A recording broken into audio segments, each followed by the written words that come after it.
Welcome to Beyond the Box. Our guests are insiders that are now out and on our side, dropping nuclear intel and breaking it down just for you. And now it's time to introduce our hosts, Brenda Lankridge and Suzanne Haunt.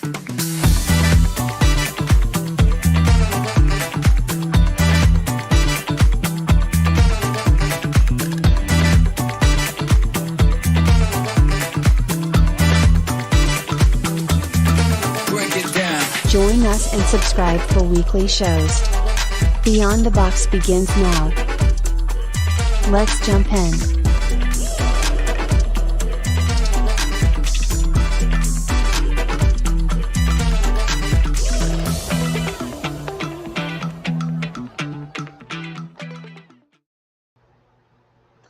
Well, hello and welcome back to another episode of Beyond the Box. Now, I'm looking at Rumble and it's not live. There's a lot of lives of Trump's of his rally. Maybe there's too many of them. They don't want to put us live. Susie, what do you think? Well, we'll get there. Once we get this technology thing straightened out. I have done. You're doing a good job. Everything step by step, and apparently I'm still missing something. So I don't know. Anyway, so we have Marc with us tonight. Our other guest had today. Today, yeah. She We're so used to doing our shows at night, Brenda. I know. She's not feeling good, so Marc's coming on with us so we can have discussions about anything and everything, which is always fun. I like it. Works out great. So anyway, so how's your day, Susie? Well, it hasn't got started too much yet, but I was gonna go get hay today, and my hay guy said he was at a pool tournament or something. I don't know, something like that. And so he said I can get somebody to load you out, and I said that's all right. We could do it tomorrow if you want. He goes, oh, that'd be great. So we're gonna go start getting some round bales for the winter. So we need about 100 of them. Yeah. A hay guy. But see, now that I'm clearing this land, Brenda, I'm going to have plenty of hay myself. We've cleared, close to 200 acres of trees. So, which is nice. That's always nice. Yes. So, all right, I'm going to go ahead and bring everybody out. We got Andy with us. Hi, Andy. Hey, Andy. Hey. Andy's pulling security duty. We haven't said a prayer yet, but we can wait till Marc comes in if you want to say the prayer. Oh yeah, that'll work. That's all right. We can bring Marc in. Hey, all that time change stuff just really messes me up. And I thought, well, maybe we can, have a couple of shows daytime. Maybe we can switch some things around. But after this, it's like, oh God, maybe I better stick to nights because this is ridiculous. No. We're all good. You know what? When the viewers who've ever dealt in like Bitcoin or any sort of a currency, it always gets confusing about what is the numerator and the denominator. So same thing goes with the time zones. Which way does he go? No, I'll tell you what happened the other day. I had to change the batteries in my air conditioning thing, right? And when I put the batteries back in, turned it on, it went from Fahrenheit to Celsius. You want to talk about somebody who was confused. Finally figured out that if it says 23 degrees or 22 degrees Celsius, it is 72 Fahrenheit. And finally, I get a hold of my landlord. I'm like, I'm not keeping up with that. Yeah, I know. Right? I said, I think I broke it. And she goes, what'd you do? And I told her, and she laughed at me. She said the instructions are on the back of the remote. Well, there you go. So I had to get out my magnifying glass because who reads instructions anymore? You get this. Nobody does that. So I finally figured it out and got it back on Fahrenheit. So I wasn't so confused anymore. I was like, yeah, that really no conversion for you. right? I'm afraid to move to another. Well, I spent 10 years in Arizona and it never went through time change because there's parts in Arizona that doesn't go through time. They don't change time. And I loved it. I didn't have to keep an eye on nothing. Never had to change my clocks or anything. It was great. It was great. Well, Susie, do you want to go ahead and do the prayer and I we will. will get started on something? All right. Well, last night I prayed for healing for everybody, and I do want to bring that up again because our friend Chris Jo Hart from England said she came down with something, went into London yesterday, and then started not feeling well.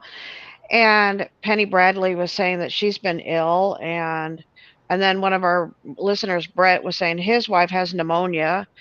So, I mean, there's a lot of people out there. I'm just asking the Lord Jesus to go and touch those people and bring some healing to their body and make them feel good again and get the bodies working right. Because God gave us these bodies that heal themselves, and so I'm asking that body to get after it and heal.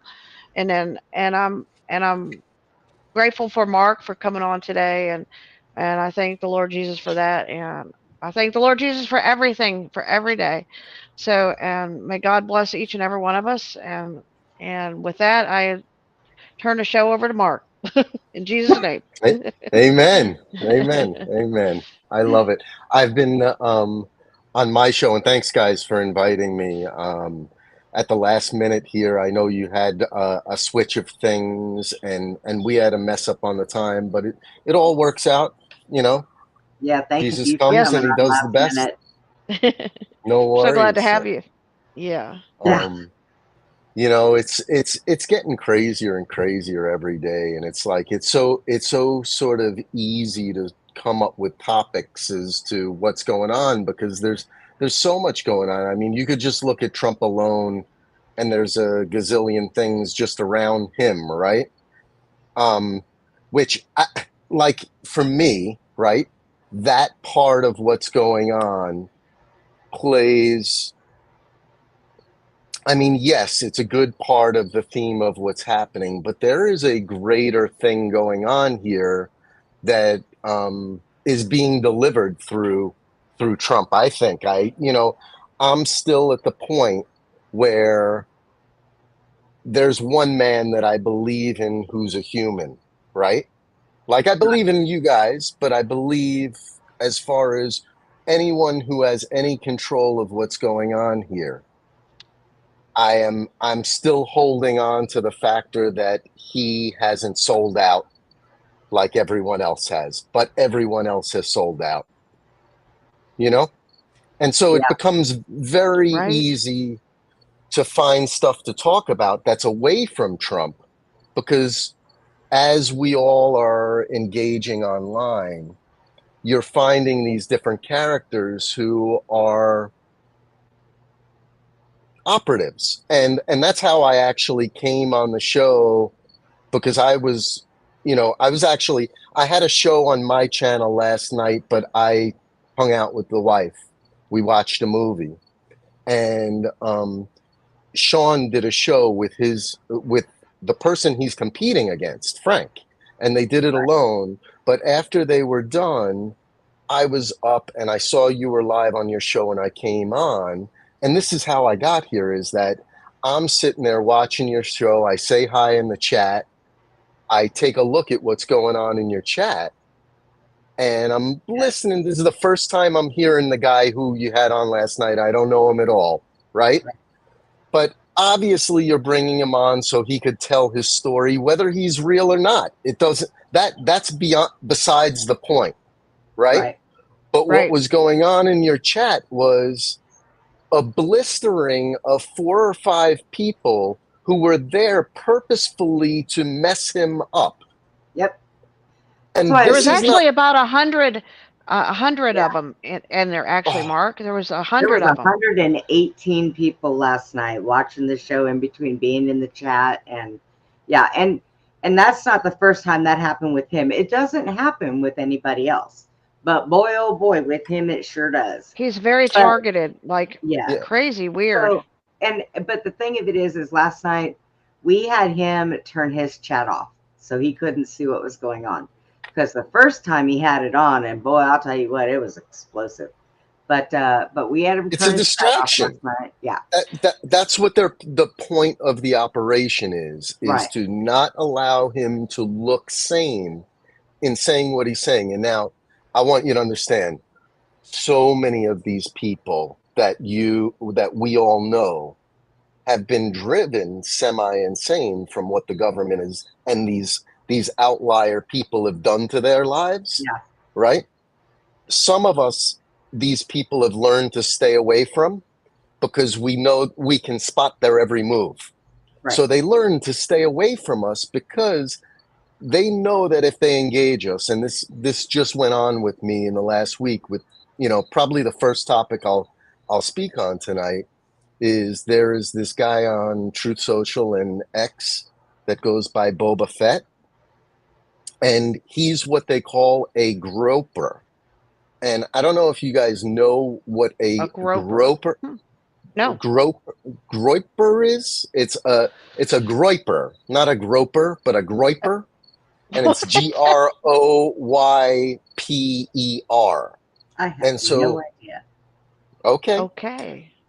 So when this whole thing started, what started as the MAGA movement was something called Stop the Steal, was by this guy Ali and another young guy by the name of Nick Fuentes, right? And so they were aligned, and I could really go into detail here, but it's going to put a bunch of really high people on the spot here. I'll let you know if we go that far, right?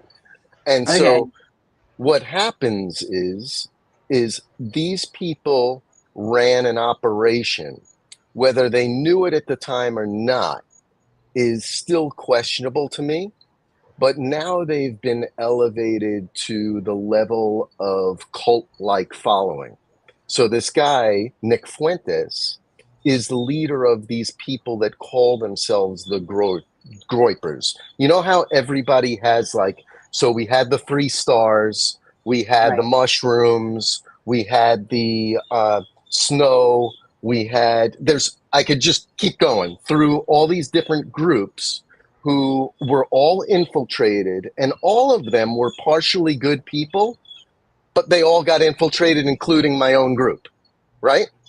My own group was 50 people. That is my group. And it's now 5, but really only 3 of us contribute to it at all. And you may get to see some of what's in that group tonight in my Telegram. But so these people are all supposedly I'm going to fast forward you to today, because they started out as they were the leaders of the young people coming out for Trump, right? And they were placed there. They were placed there by somebody, okay? Yeah. And I was there January 5th, 2020. I was there before this, okay? Because I was there right after the loss, the first Stop the Steal in Washington, D.C. That was my first time going to Washington. I had no idea who Stop the Steal was. I went to go protest with one other guy alone. We drove down there. We just did a day trip, right? And what I found was Stop the Steal going around the counterclockwise, going around the Capitol 7 times to protest the steal of the election. That was 5 days after the steal of the election, right? That weekend. Okay. Now, when I go there, is that like the walls of Jericho, marching around Jericho?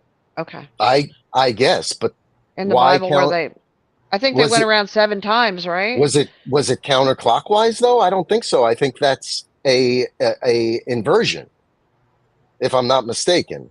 But somebody check that for me. I hear what you're saying. Yeah. Mm-hmm. So what winds up happening is I am the only one, me and my guy, are flagged and masked up.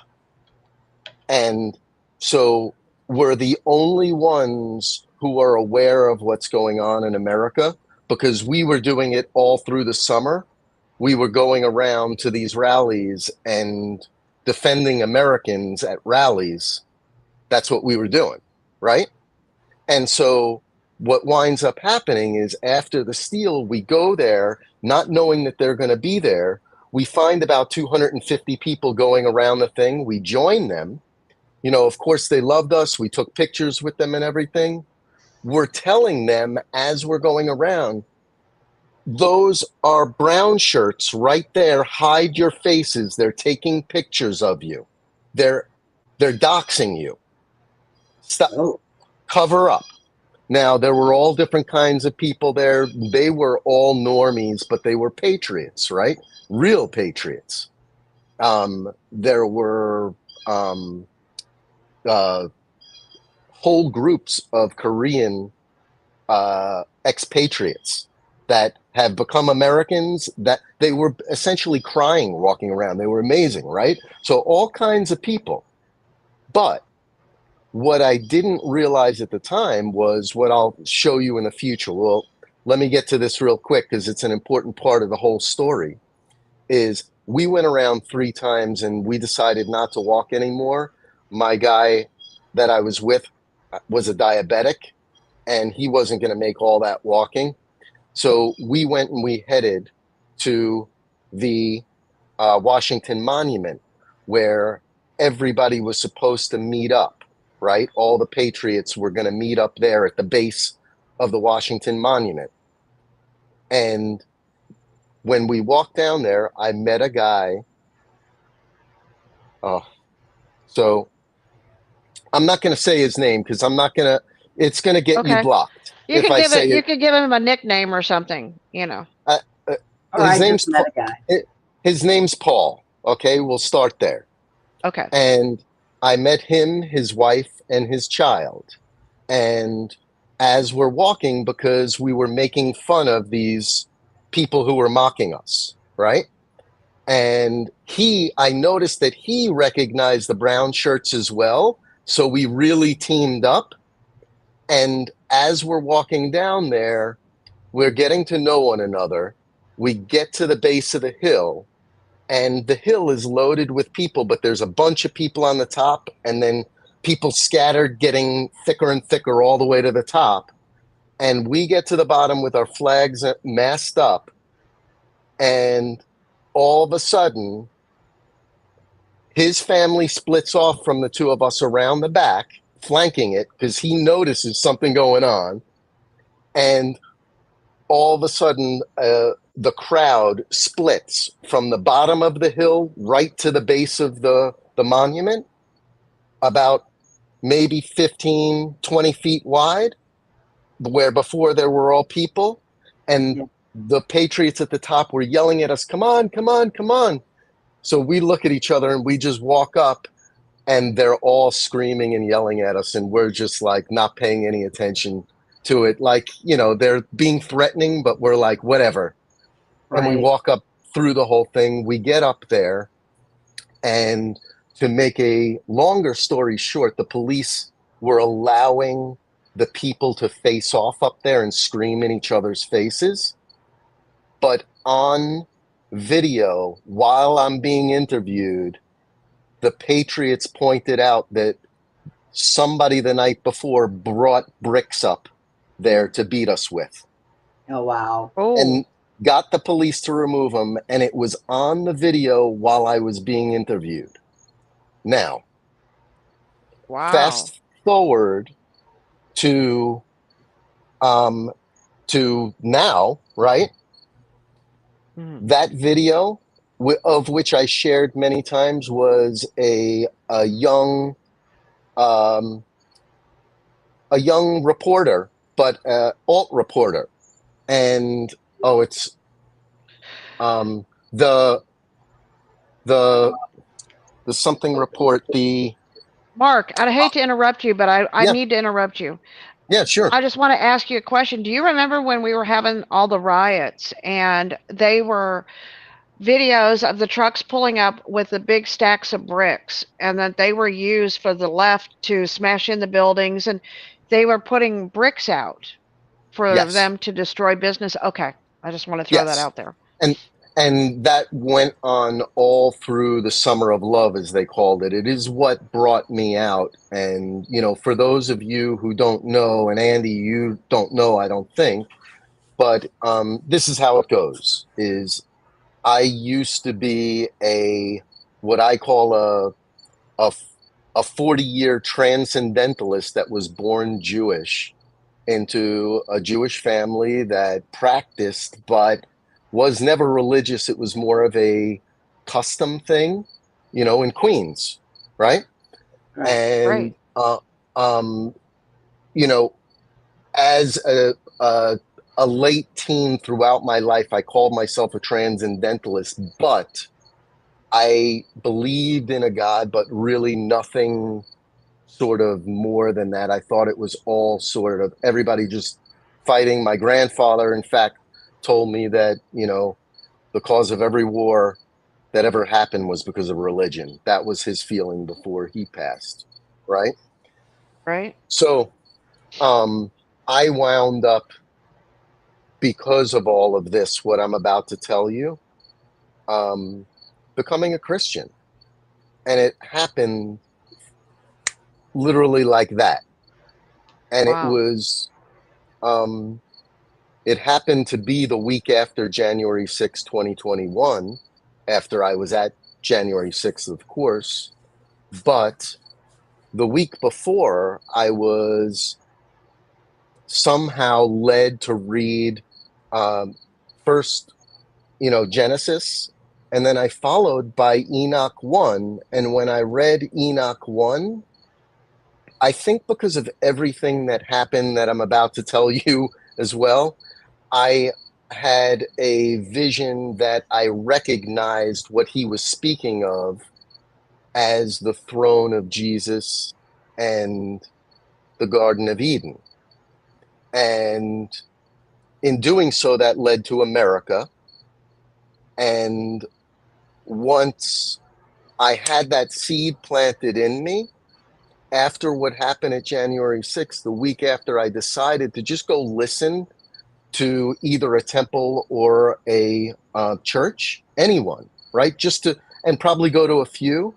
And I wound up walking into a little one that was right around the corner from my house, because my wife and I had gone there to give them food for their pantry in the past.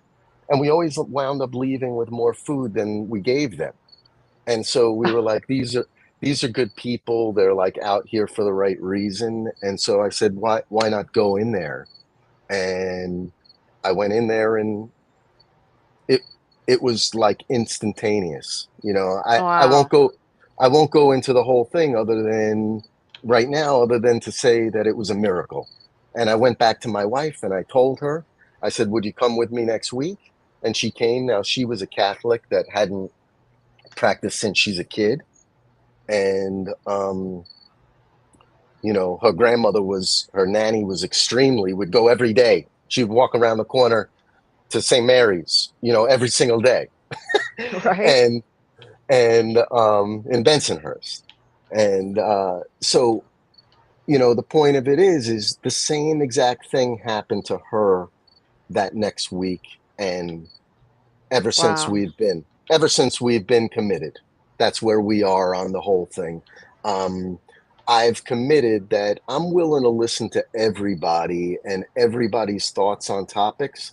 The one place where I won't bend is where he showed me what the truth is, the salvation.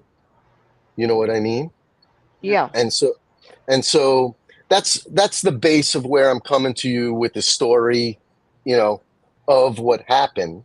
And so I'll take you back to the summer of love, right? The summer Right. of 2020, where in every city they were dropping off bricks, Susie, like you said, Yeah. pallets of bricks to beat patriots with from Antifa. They Yeah. would tell Antifa where they were going to be. And so me, as a Jewish father, decided because I had a lot of experience, and I'm older now too, and I'm not training, but I spent 12 or so years doing martial arts and felt very comfortable. But I was hearing on the news that this group called the Proud Boys um, was a right wing organization that was, um, basically Nazis, and they hated Jewish people, right?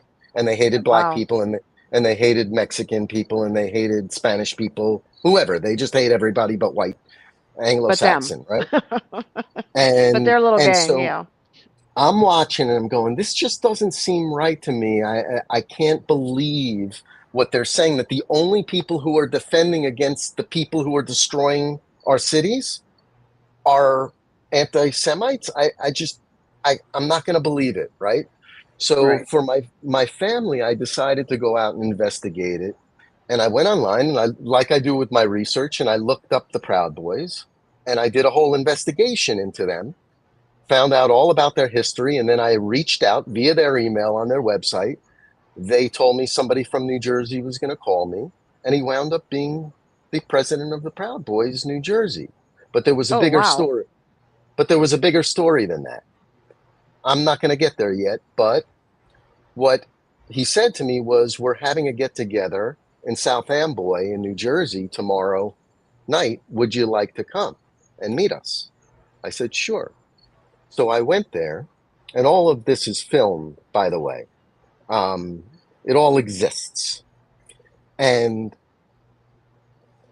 I wound up meeting all these people who were every color, kind of dorky, quite honestly. And I liked them.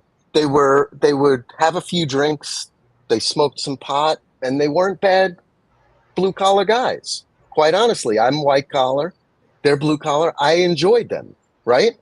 And so the end of the night comes, and they say they're going to do an initiation out in the parking lot as I'm leaving. So I come in up to watch, and I know what's going to happen because I did my whole research on them, right?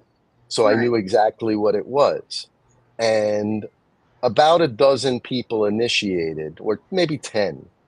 And they got to get hit to the body 5 times by 5 guys, only to the body, while they say 5 breakfast cereals. So, in other words, life, you know, you got to Cheerios, you got to go through 5 of them, right?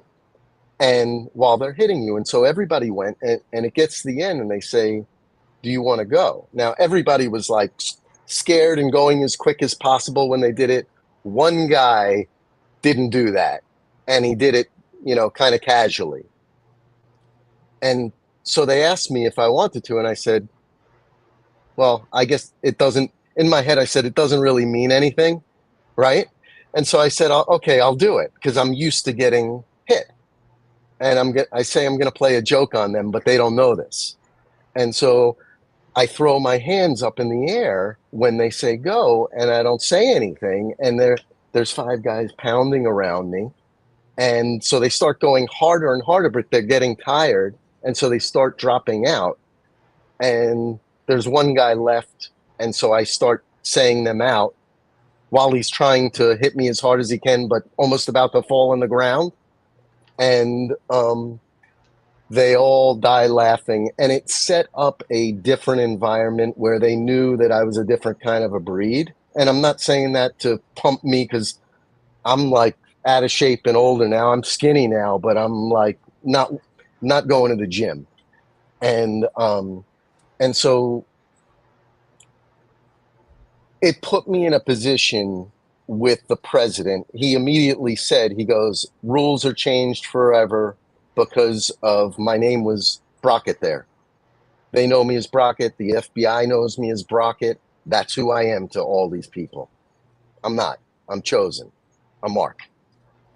I'm a dad. Right. I'm just a dad. Right. And I'm a business owner, and I like to do podcasts on the side to expose what's going on, you know? Right. So, what what winds up happening is I wind up rallying around New Jersey with them and learning more information about them as we go, going to parties with them, and really mostly a bunch of good guys. But what I didn't understand, and what I went to go and find out whether they were good or not, well, like everything else, every one of these other organizations, yeah, some of the people are good, right? But if the leaders are bad from the start, then the whole organization is bad. It doesn't matter if everybody else underneath is a good person, if the person leading it is not good, right? Right. So, Hmm. so what if I told you that that person who called me and invited me to that meeting, and I'm going to tell you the rest of the story, but I'm going to tell Okay. you, what if that person was admittedly on the payroll of the FBI for 2 years before I met him? Okay. I wouldn't And, doubt that. and what he said to me was that his answer for it was that he was helping them figure out what Antifa was going to do. He was feeding them information on Antifa. I'll get to what I So said to it them was kind of after. like a double spy, basically. Is that what you're You're right. saying? Okay. That's what he was presenting once found out. Okay. Okay. So I'll take you back into it. Is that so? We were doing rallies in New Jersey. I did a couple of particular rallies that we're not going to get to on this time, but at another time after Trump gets in, we're going to talk about a couple of these other rallies in New Jersey. Mm-hmm. But for now, we're going to talk about what happened right after the weekend after Trump lost the election. After I went and met, Paul Johnson, go look him up. Johnson, Paul. Okay. Last Paul name is Johnson. Johnson. Yeah, very Okay. easy. Okay. Look Yeah, him up. I have a lot of weird connections to the Do you know Johnsons. what? They Do you freak me out a little bit. do The you Johnsons do do. you do you have can you pull up a website and then pull something up? Bree? Uh, yeah. Oh, Bree, Susie? can you do that? Either one. Hang on a I, second. I'm looking. what I want What do what you I want want to you pull to up? what I want you to do is pull up the J6 um uh just look up the J6 list of the prisoners of the accused, right? And look up Okay. his name Okay. on it, and it'll come right up.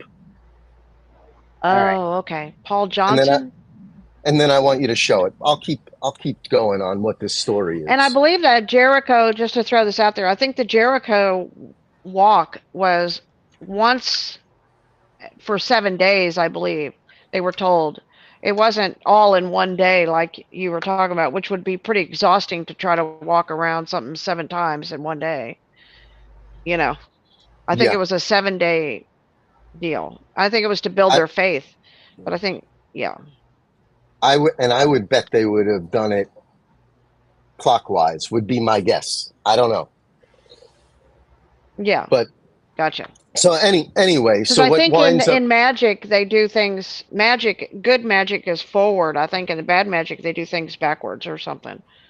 Yep, I think it's exactly. That that counterclockwise. that's what my Yeah. point of it was. In saying to you is that it's the inverse. They like to invert.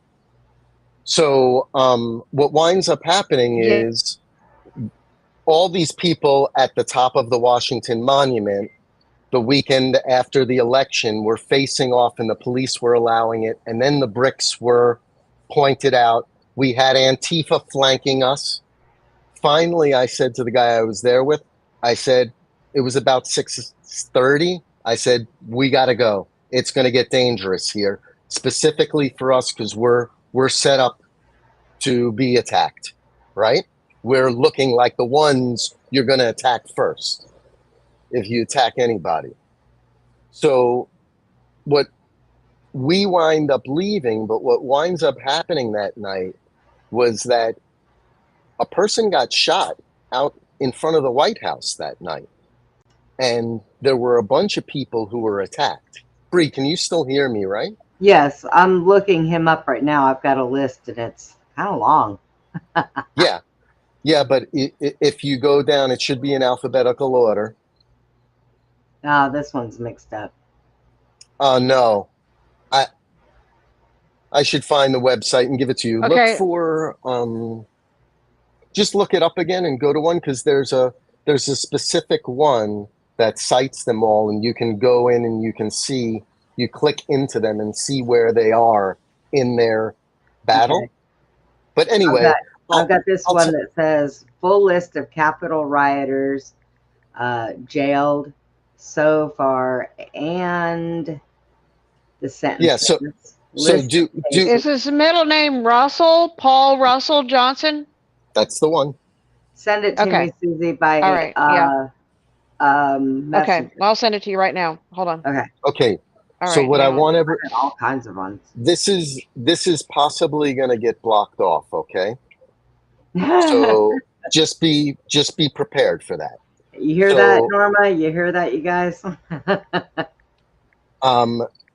Because he is one of the 6 people connected with Ryan Samsel, but he has no connection to Ryan Samsel. Zero connection. Okay. And here's the thing. This guy is he? Him and I. No, he is not. He is a normal father that has been now put on an NDA and cannot speak as to what I'm saying. So I want to be very clear to everybody. No one is to reach out. No one is to reach out to Paul in a bad way. He's a hero. Okay. He is a hero. Okay, good. Period.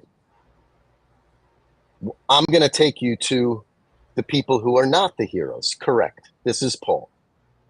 Okay. And so, well, Paul, after January, let me give you the scenario, January 6th. So we go to, this is our 4th time together in Washington, D.C. since that first time we met. The 2 middle times, I led a group with the informant to D.C. with a group of 50 to 70 men. Let's call it. Okay, each time. Okay. They refused to come to my house. They went to everybody else's house, but they never came to mine. That's what's going on here. All these years, we after January 6th, I didn't go public because I found God and I knew that they were going to come to the house, because they went to my friend, a little old lady, 70 years old, who didn't even go on the grounds. The FBI came to her house. She lives basically around the corner, and they didn't come to mine. So, in the 6 months that I waited to come out, Paul was at his home in Virginia. He owns a farm, and he is a tree specialist, an arborist, and he owns a small business. And he calls me up, and he goes, "They raided me, and I just got out. I have all the videos of the raid." And he puts them up on TikTok, and I say, "I just went viral on TikTok. I'm going to push it." And I pushed it, and then I'm on the phone with him. So let me explain to you the raid. 50 guys come in with lasers, geared up, blacked out on his home with his 5 kids in the home, not one over 13 years old. I think 12 years old. And his wife Wow. I think I heard about this. put lasers on them all and escorted them out of the house, took him out. He was put in jail, but then released on bail. Got a bail bondsman to get him out. The church helped him get out. Was that in Canada, Mark? No, that's in Virginia. So he calls. Okay, Virginia. So we're of course talking with one another. We're posting this stuff on TikTok, and I call him up and I go, Paul, listen to me. They're listening to us.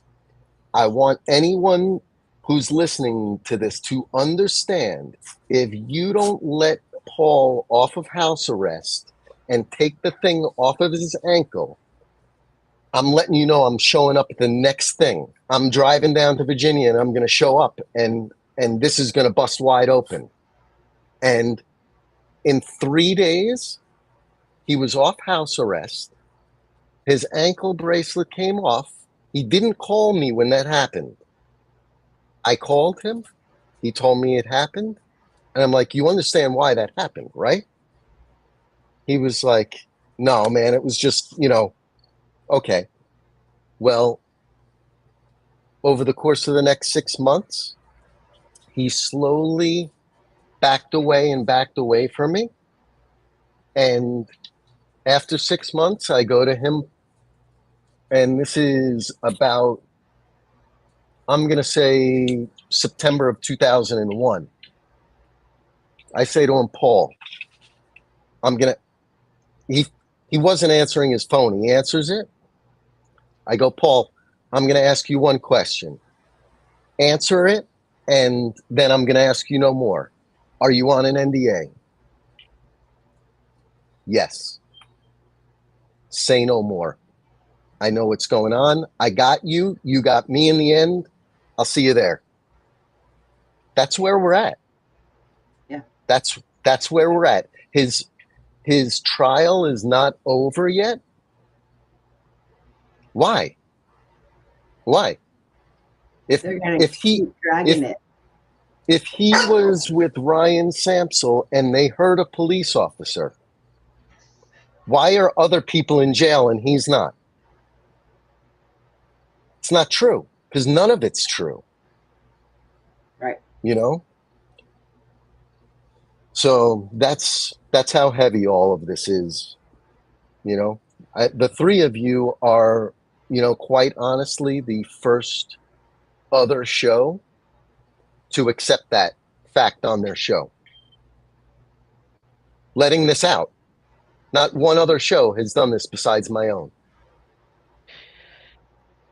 What he's going through, Mark, is a type of targeting and torture, because it tortures your mental stability in your brain. Your brain is every day facing this, what they're trying to throw at you. So they drag it out as long as they can to like, it's like a negativity to burn you out, to bring you down, to weaken you. It's awful. It's every single one of us too. We all have that same story of these weird people who come into your life, electronically. They come in on the social media.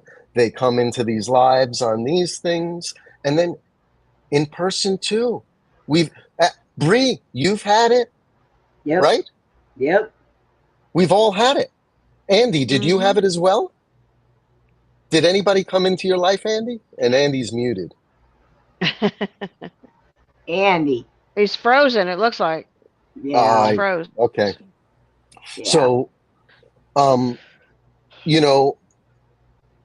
your guest last night,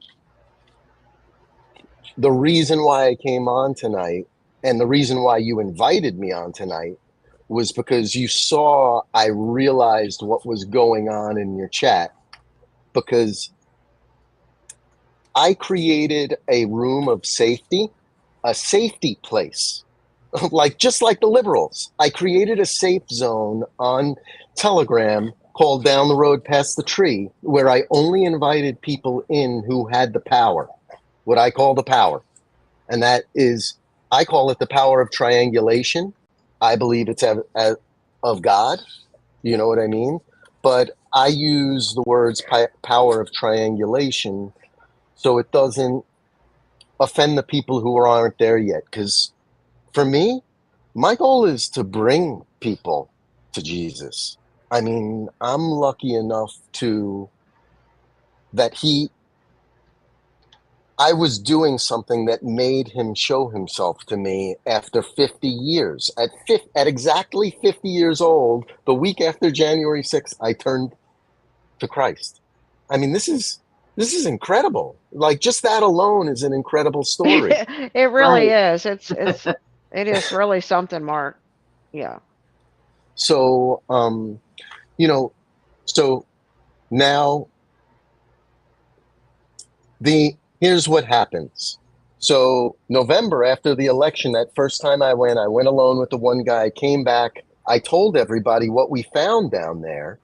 And then we saw what we saw on the news of somebody getting shot. And I mean, it was mayhem. And the bricks were there and they never reported it or anything, right? And it was Right.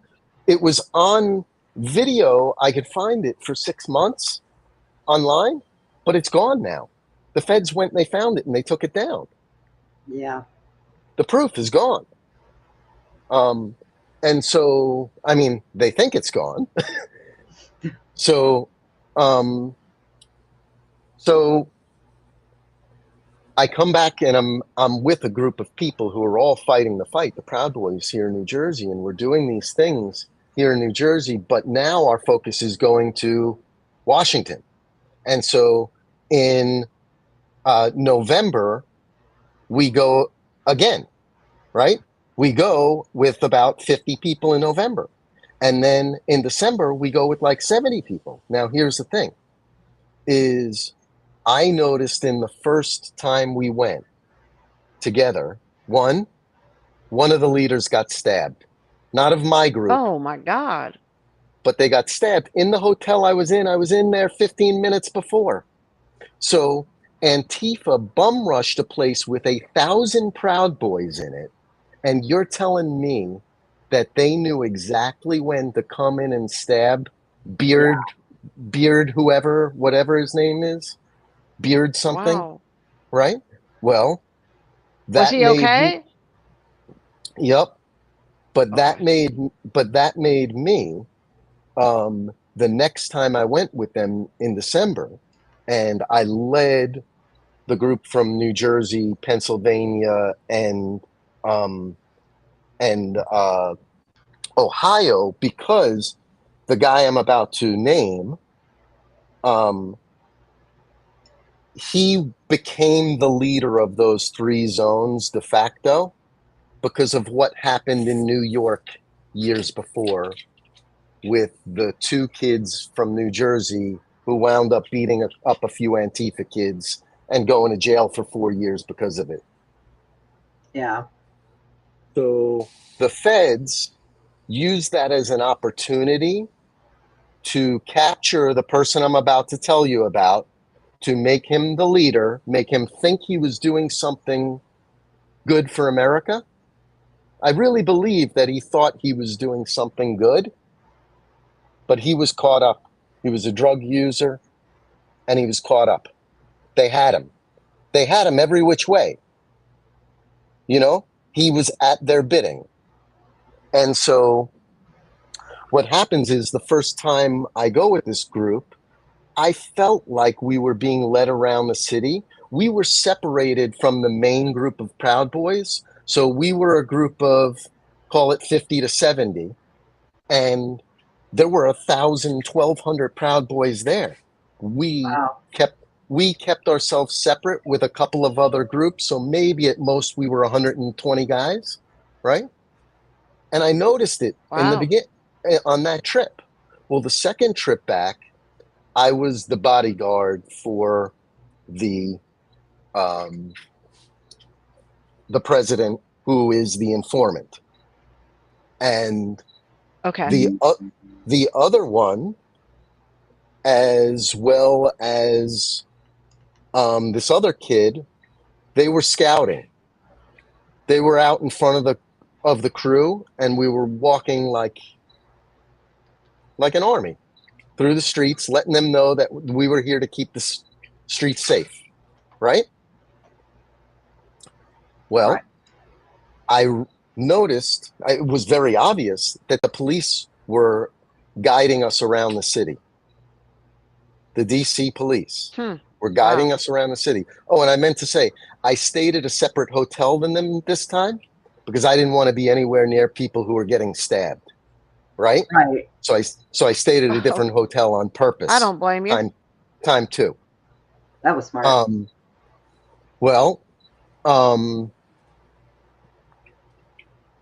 Time three, when I'm there as pace setter's bodyguard, I noticed this going on big time. And after the night before the main rally on that December thing, we go out into the streets to go essentially look for Antifa to confront them. Okay? In the streets of DC. The police were leading us around. We came across a group of about maybe 7 or 8 Antifa? No. I call them Black Lives Matter, probably. And they looked like they were geared up like they were there for war. And there were 2 young black women with helmets on, and 2 crazy guys in my line attacked them. Oh, Attacked wow. the whole group. Started a riot. And How did they attack them, Mark? When you say attack, what do you mean? Verbally or physically or what? Physically. The guy who started the whole thing is a former state prisoner here in New Jersey. He wasn't one of the good ones, right?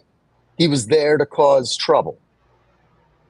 But the feds wanted to recruit poor blue-collar guys to come and do the job for them and confront these people to cause this strife. I'm explaining this from the perspective of a father being there looking at this. So I'm going to tell you exactly what happens. Like mercenaries hired, to come in and do the dirty work. Yeah. But for free. They're doing it out of the will of love for America. So they think, yeah.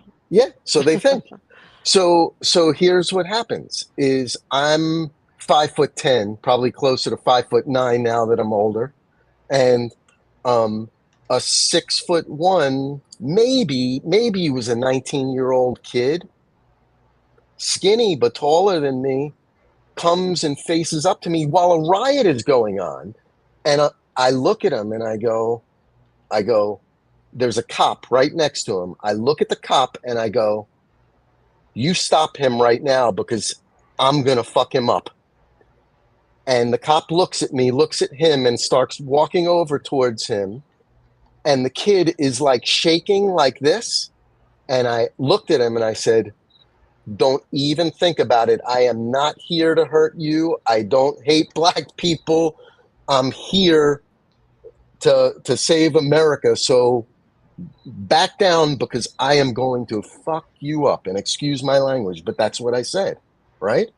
And the cop grabs onto him and he pretends that he's coming for me. And then he sort of like breaks down and I just walk away.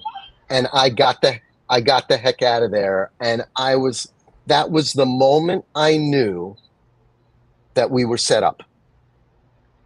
And after that happened, I got privately with Pacesetter, who is Danny Mac is his name. He's from the Jersey Shore, but he's in the Philadelphia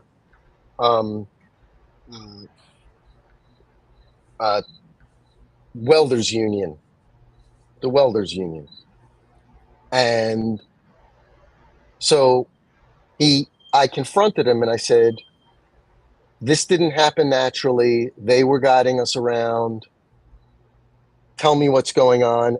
And he told me that he was on the payroll getting $2,000 a month for 2 years prior to this conversation, the moment in December of 2020. And so for at least that long. And he said he was doing it because he was giving them information on Tifa. And I yelled at him and I said, Danny, that's not what's going on at all. They're using you to start a war. And I am not going to be any part of that. And then Some deep, heavy shit you just said. Yeah. And then it gets worse. So I confront them all on December 22nd in the Telegram chat with at least 100 other people in that chat. There was more like 200. And I outed him. It exposed it. Everybody came out after him. And he got kicked out. He said he was making his own group and he called me and I have it all, right? It's not like I can't prove all of this. And it's not like I haven't put it on Truth Social, quite honestly. Right. And he said he was making a new group. He asked me to come. I said, Danny, it's over. Get away from it. Be done with it. Right? I kind of liked the dude, even though he was a drunk. And the other guys, the guy who attacked the women, I called out in the chat. He called out mutual combat on me, which is basically you two are going to fight. And at the end of it, whoever loses is out and the one who wins is in, right? And then it's over. And I said to them, look, I'm probably not going to come and do that. I'm just going to quit. But that guy is all about the trouble. If he wants the trouble, I'll make trouble for him. But he is all about the trouble, and I don't want anything to do with him. I'm done here. They didn't know anything about my persona, my real person. And I left. And I disappeared. That was on December 22nd of 2020. I decided, my wife was all freaked out. I decided that I was going to go to January 6th anyway, and I was just going to go with Paul Johnson. Right. He went Virginia with his wife, and I went. Well, we go to the rally, and we're geared up. We know what's going to happen, right? No weapons, but defensive. Right. Geared up. And well, we took it all off to go to the rally, or I did, because I wasn't going to bring it in through the gates and get it taken away from me. So I went into the rally, and we went with another group of guys from New Jersey. And that's the key to this story that hasn't been told yet. But those were the Sons of Liberty. See? The Proud Boys made a mistake. They kicked out some people who were trying to join us and were reasonably speaking with me. But for some reason, they were, Danny was being very combative with them. And some combativeness came back because it's a lot of male testosterone, right? Right. What winds up happening is they're not allowed into the group, and they wind up forming their own group and call it the Sons of Liberty. So they call it the Sons of Liberty, and they make a black and white tree with the Sons of Liberty under it, and they have about 40 guys go to January 6th from New Jersey. And so we connected with them because I knew them all really well. But at that rally, we separated from them because I didn't want to be a part of a group and call myself out like that. I had enough with the groupings. And Paul and I were, back about 400 yards from President Trump at the rally. And it was absolutely amazing. Amazing. We left a little early because I wanted to go back to the hotel to go gear up. He was geared up, him and his wife, so they went. And so they were 20 minutes ahead of me. They were at that first line with Ryan Samsel, where you saw the metal gate get pushed up against the 3 steps, and the female officer went to the ground and she hurt herself. That was assault on an officer for about 6 guys, including my buddy Paul. Yep. Now, what they didn't realize was that Paul had nothing to do with those people, Ryan Samsel and everything that was around him. He was with me. And he was involved in the catching of the FBI in the Proud Boys while not a Proud Boy. And so they stepped in mud. They stepped in mud without knowing it because they arrested a guy. They left me completely alone. They should have left him alone. So in order to fix it, what did they do? They put him on an NDA. They threatened his family and they put him on an NDA. That's what's going on, America. And you're the first people who care to extrapolate the whole story. Oh, I knew there was something wrong with them in the beginning. The whole shebang. I was like, wait a minute. Yeah. You ready for this? You know those buses that they were all showing right out of the get-go? Yeah. Wrong buses. They might have been real. They might have been, right? But guess what? For months, the Washington, D.C. police were allowing and or escorting white blacked out prison buses of Antifa and Black Lives Matter coming from as far as Baltimore on a 12-hour shift basis for months.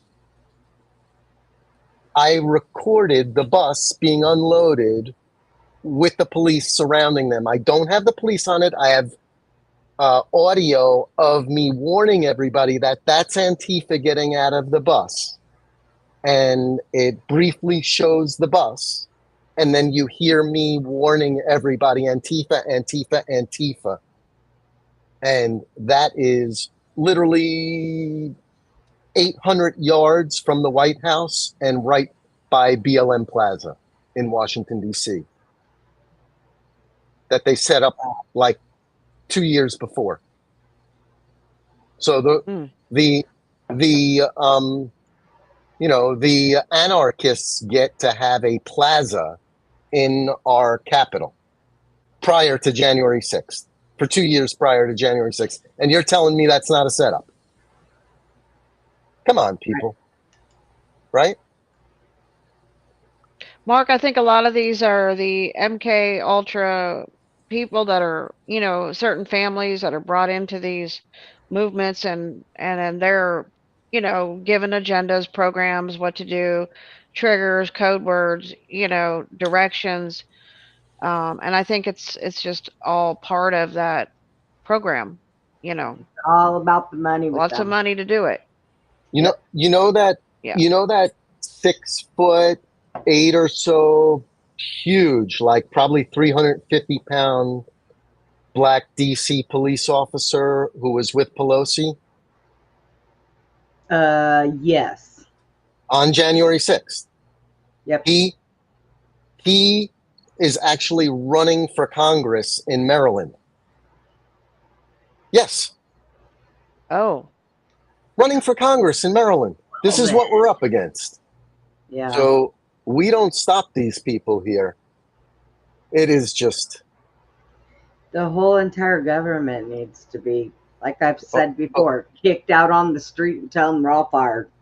everyone, Everyone, every, everyone. I mean, you could everyone. go back to Abraham Lincoln and that whole story about how the Jesuit Catholic Church, um, they didn't want Abraham Lincoln as president. They wanted their Jesuit people in office and politics controlling America, and they vowed to take over every office there is, so they can gain control of our country, Yep, Did and you yep, know? that's partly why the meeting against, where all it was at that lady's home where they met with all the Jesuit priests.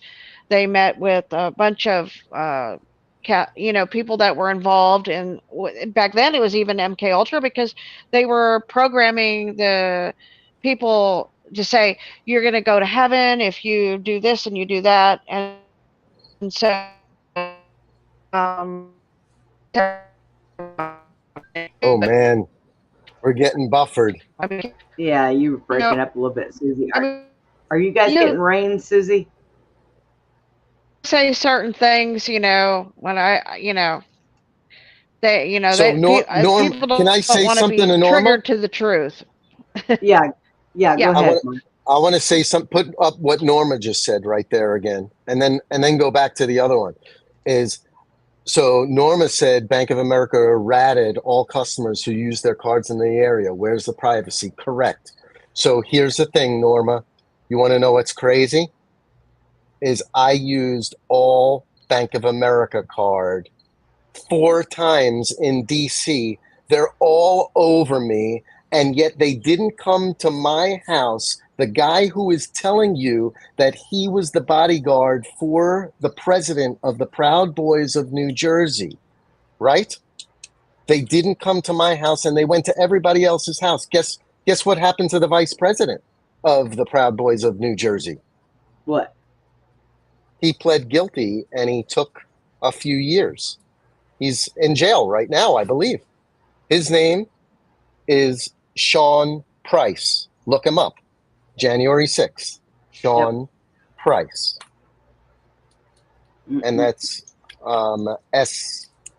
I think it's SEAN, his Sean, if I'm not mistaken. But you'll find So him there what does too. Paul think about that? What does Paul think about that situation? Well, Paul and I don't talk anymore because the deal is I am not going to put his family at risk and pressure him to do anything he's not ready to do. And I don't think anybody can. You know what I mean? He has True. nothing. He has nothing to gain, and we have nothing to gain from, taking out his life. We don't. Right. You know what I mean? When the thing is if Trump gets in, prayers that he does, Right? I happen to think that they're going to try and steal it no matter what. And when you own the media, it's not very hard to do just what you did in 2022.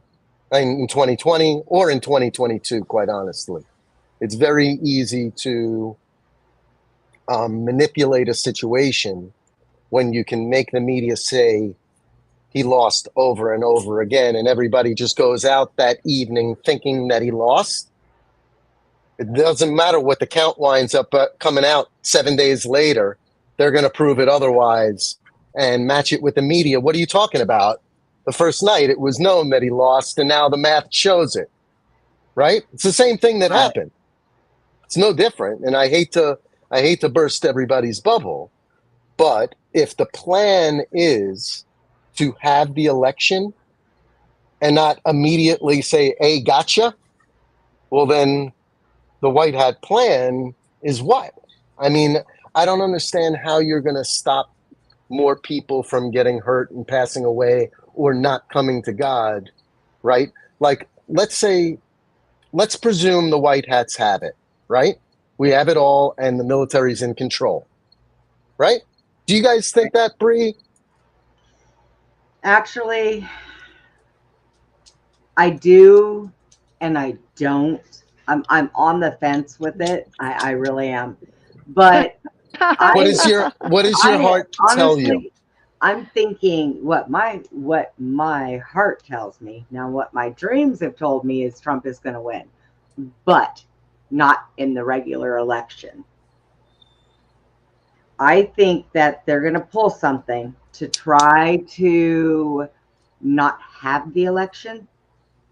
And I think that the good military is going to step in, and they've got 120 days to Do wrap you things up before we have another election.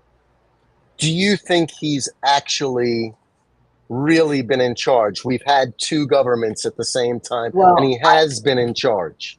I do know this. He has been commander in chief, and they've separated it. Okay, so he actually is the over the military. Um, is what I believe. That's my opinion. And Susie? Uh, I think that the Jesuits are in control right now. That's what I think. Of a lot of things, yes. Yeah. And I think that it's putting the American people in a very uncomfortable situation, and because a lot of people want what's right, and ultimately this is what leads to wars. This is what leads to, I mean, this is what starts wars, and that's kind of where, I think maybe this is why, I'm thinking about it. Maybe this is a premonition or a knowing from technology that they use. Maybe why Obama did that movie saying, leave everything behind or whatever, because I think that they have an agenda, but they know that it probably won't go well for them and things could go to shit. And my thought is that's possibly a more scenario that it could go to shit. I hope it doesn't go to shit. I mean, I'm just saying, I hope things go righteously in a good direction and nobody gets hurt. And You for a know, long you period of know, time? you, Not you Bingo, know, Norma. Bingo. uh, yeah. I think You want me everybody is on the fence. I think the whole world is on the fence on, like Brenda. They're like, we want the best, but we think the worst. Okay. Oh well, And then we sit on the fence and we kind of wait to see what's going to happen. that's the way it keeps me from being totally surprised at the bullshit that happens. Okay, that's just simple. That's it. I'm gonna say this, and this might get us kicked off, but you know what? Everybody knows that I will repost it because I'm just like that. Um, they want a civil war. That is what they want. It's not going to be very pretty because we have a lot of the illegals here and they're being paid to do what they want them to do. And I was already told, I was warned that when they arrest Trump here in September, do not take your guns, do not hit the streets, don't do it because that's what they want. Stay home, protect yourselves, and protect your family. And that's straight up. Period. close the shades, whether it be the military or something greater? Yep. Close the shades. Let it happen. Yep. Because what's going to end up happening is we're going to have these people that they put together, the Antifa, the illegals, Venezuelan gangs, whatever it is. They're going to be fighting each other. Okay. So if patriots keep their cool and I agree with you, Brenda. themselves and protect their families, then all hell will not break loose the way they want it to. And it's this, all of this, I'm going to tell you right now, I don't know when we jump timelines, but all of this is just absolutely foolish, childish. We are human beings. We were born and raised in this country and on this planet. And this stuff is absolutely retarded. Period. Retarded. It is retarded. And it's like, it makes me sit here and say, you know what? We're all grown ass adults. We work, we get taxed for everything. You never own your home, because if you miss a tax payment every year, government comes in and takes it. I think we lost that war a long time ago with England. Yeah, you know, and we should have to pay you know what I mean? taxes on things we own. But we pay taxes come out of our paychecks. We pay taxes for our food. It's absolutely stupid.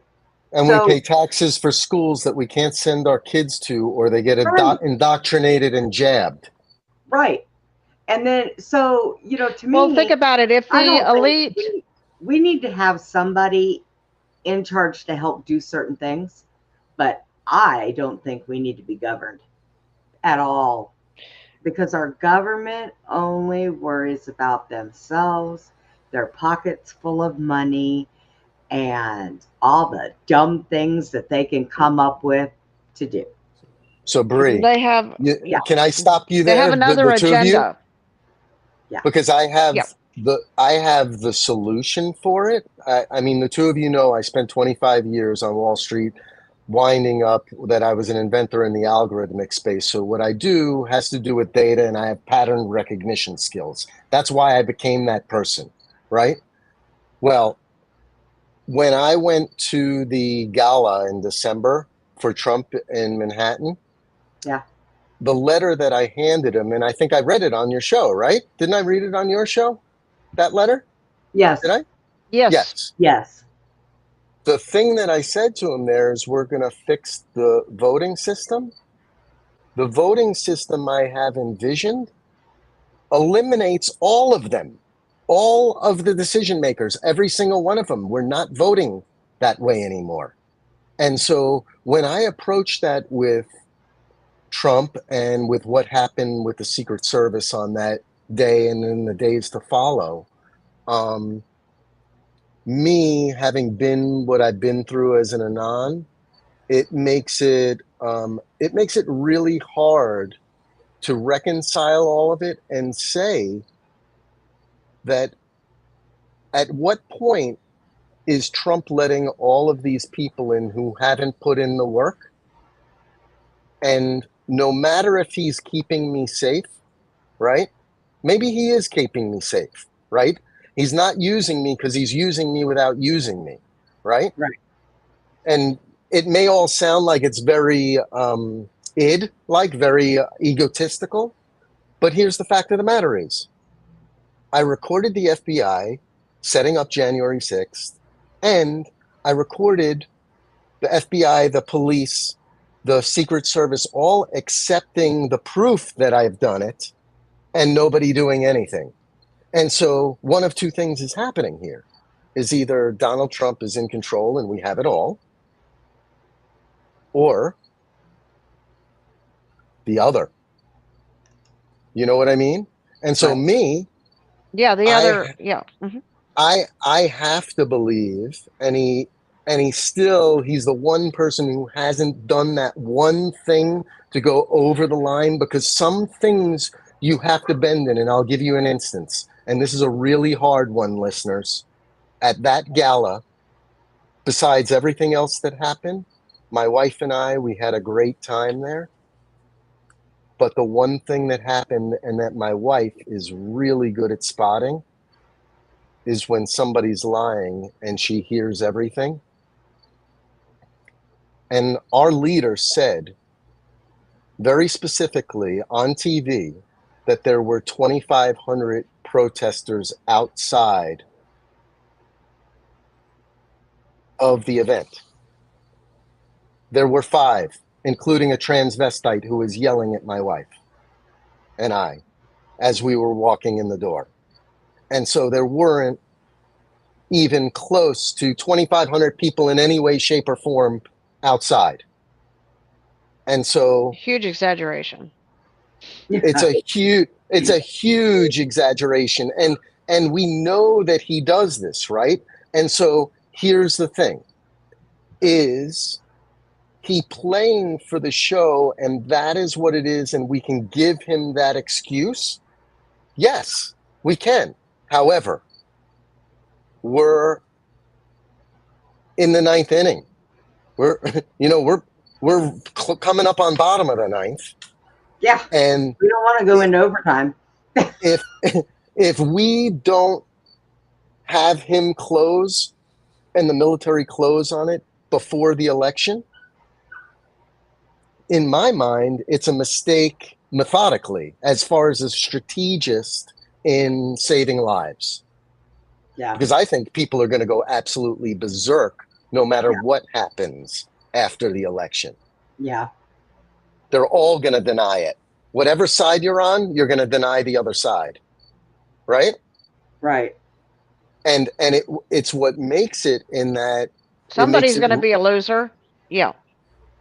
And it makes it really hard for Trump to be like, I believe that he's the answer and he takes us to this next phase, right?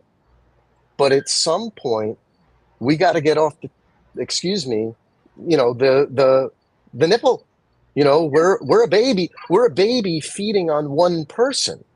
Right. And we've got to stand up here and say, wait, here are, 3 individual people, Susie, Bree, and Marc, and we're all coming at it from an angle with some real sort of details of what's going on behind the scene on our own, let alone together, right?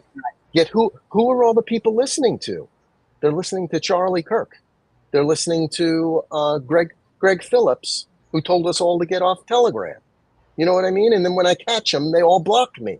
You know what I mean? Controlled opposition. This is crazy, folks, what we are allowing to happen to us. Don't let them even move you on to me, Bree, or Susie. Don't let us become that person. Because the second they feed them a little bit of money, take Script Keeper, you feed him a little bit of money making the clicks, right? Boom, all of a sudden they own him. So True.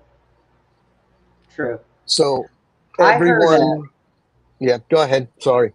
I was listening to a podcast today of some people that I listen to, and I actually like them. And they brought this exact same subject up. And they're a pretty big podcast, and they've gone to them and they've asked them, hey man, $10,000. They're like, no. They do their own stuff. They have their own merchandise. They package it themselves. They make it themselves. They go to nobody for anything and refuse everything that comes their way. So I give them kudos. I really like them. I've been listening to them for a long time. Who's that? We'll give them kudos then. It's Jules and Cat Turd. I really like them. But I've been listening to them for a long time. And I've actually had conversation with Jules before. I showed her a picture of my grandson when he was born. She was like, oh, because they were on vacation when it happened. But sorry. They talked about the same thing, about how people take money, they get offers, and the minute they get offers, we're going to give you $1.6 million if you go against Trump, or if you mislead people to go against him, or something like that. Or like that lawyer, go for him and then turn on him at the last minute. Yeah. Right? What was that lawyer's name who's now a pariah? I mean, she ruined her life. Right. Holy, if that's real, I mean, how do you even decide to do that? It's the craziest thing ever. Like I heard something today. They said that Putin is endorsing Kamala. Okay. Yeah. Now, I do know that he is very good friends with Trump. Okay. So to me, the minute I heard that ding, ding, ding, ding, ding in my brain, set up. Should. because now they're starting to try to bring that Russia thing back again. And you just confuse the whole situation for the simple-minded people who aren't seeing beyond what And I'm like, comes out of his mouth. Nope, I don't think so. Yeah. Can't get me. Can't do it. No. So, I mean, yeah, it's sad because we have people that they don't see it. Why are people not seeing what is? And I have a family member who is just like that. Why do they not see what is going on? I They're don't so understand it. super deeply invested in the lie that they just can't let it go, because it means they were absolutely wrong all along and ruin their families. I mean, we all have broken families because of Oh, this. yes. It's an All of absolute disaster. Yep. And you know what the funny part is our side is going to find a way to forgive them Oh, yeah. once they finally give it up. Yeah. And fess it up. Yeah. Just fess it up. Look, I went in when the whole Jabby thing came out, I had one of my family members yelling at me because I wouldn't go get it. Told my doctors, I don't think so. Don't even try it. Brenda, you're gonna die. You're gonna die. Do you understand? You're gonna die. And refused to speak to me. Do you know that a few months ago, I haven't talked to her since, I sent her a message, a text, and all I said was, I love you. She's family. Now, of course, I got the whole, are you voting for Trump this year? That was the response? Yes. You did your job. You did your job. I hope you walked away and didn't say another word. I didn't even answer. That's a nice move. But you know, it's, I forgive. I don't ever forget now, but I forgive. And you know, I face a hard thing with other family members now, things that happened to me, and I haven't quite forgiven yet. They were kind of bad, so I'm almost there. But sometimes separation is better, Bree. Separation can be better too. Yes. Just like, you know, some things are better off left unsaid. Correct. Absolutely. And so we move on. I do have a comment though, back on your Putin comment, Brenda. My comment about Putin is Putin isn't for any one person. Putin is a Christian. He's going to make Christian decisions. And that's who Putin is. Yeah. But like I said, ding, ding, ding, set up. Yeah. Because and there's sort of a lot more to that. An old dig came up today, and that was about Mar-a-Lago. And I should see if I can pull it from Telegram. It might be too far back. But basically is Mar-a-Lago is connected to Lagos in Africa, which was the main port of moving from the Horn of Africa, right? All of the trade, meaning anything with slaves, children, are coming out of there, right? Well, guess what? And I'll tell you how it came up too, because I was telling somebody the other day, because it's crazy how these things connect for me.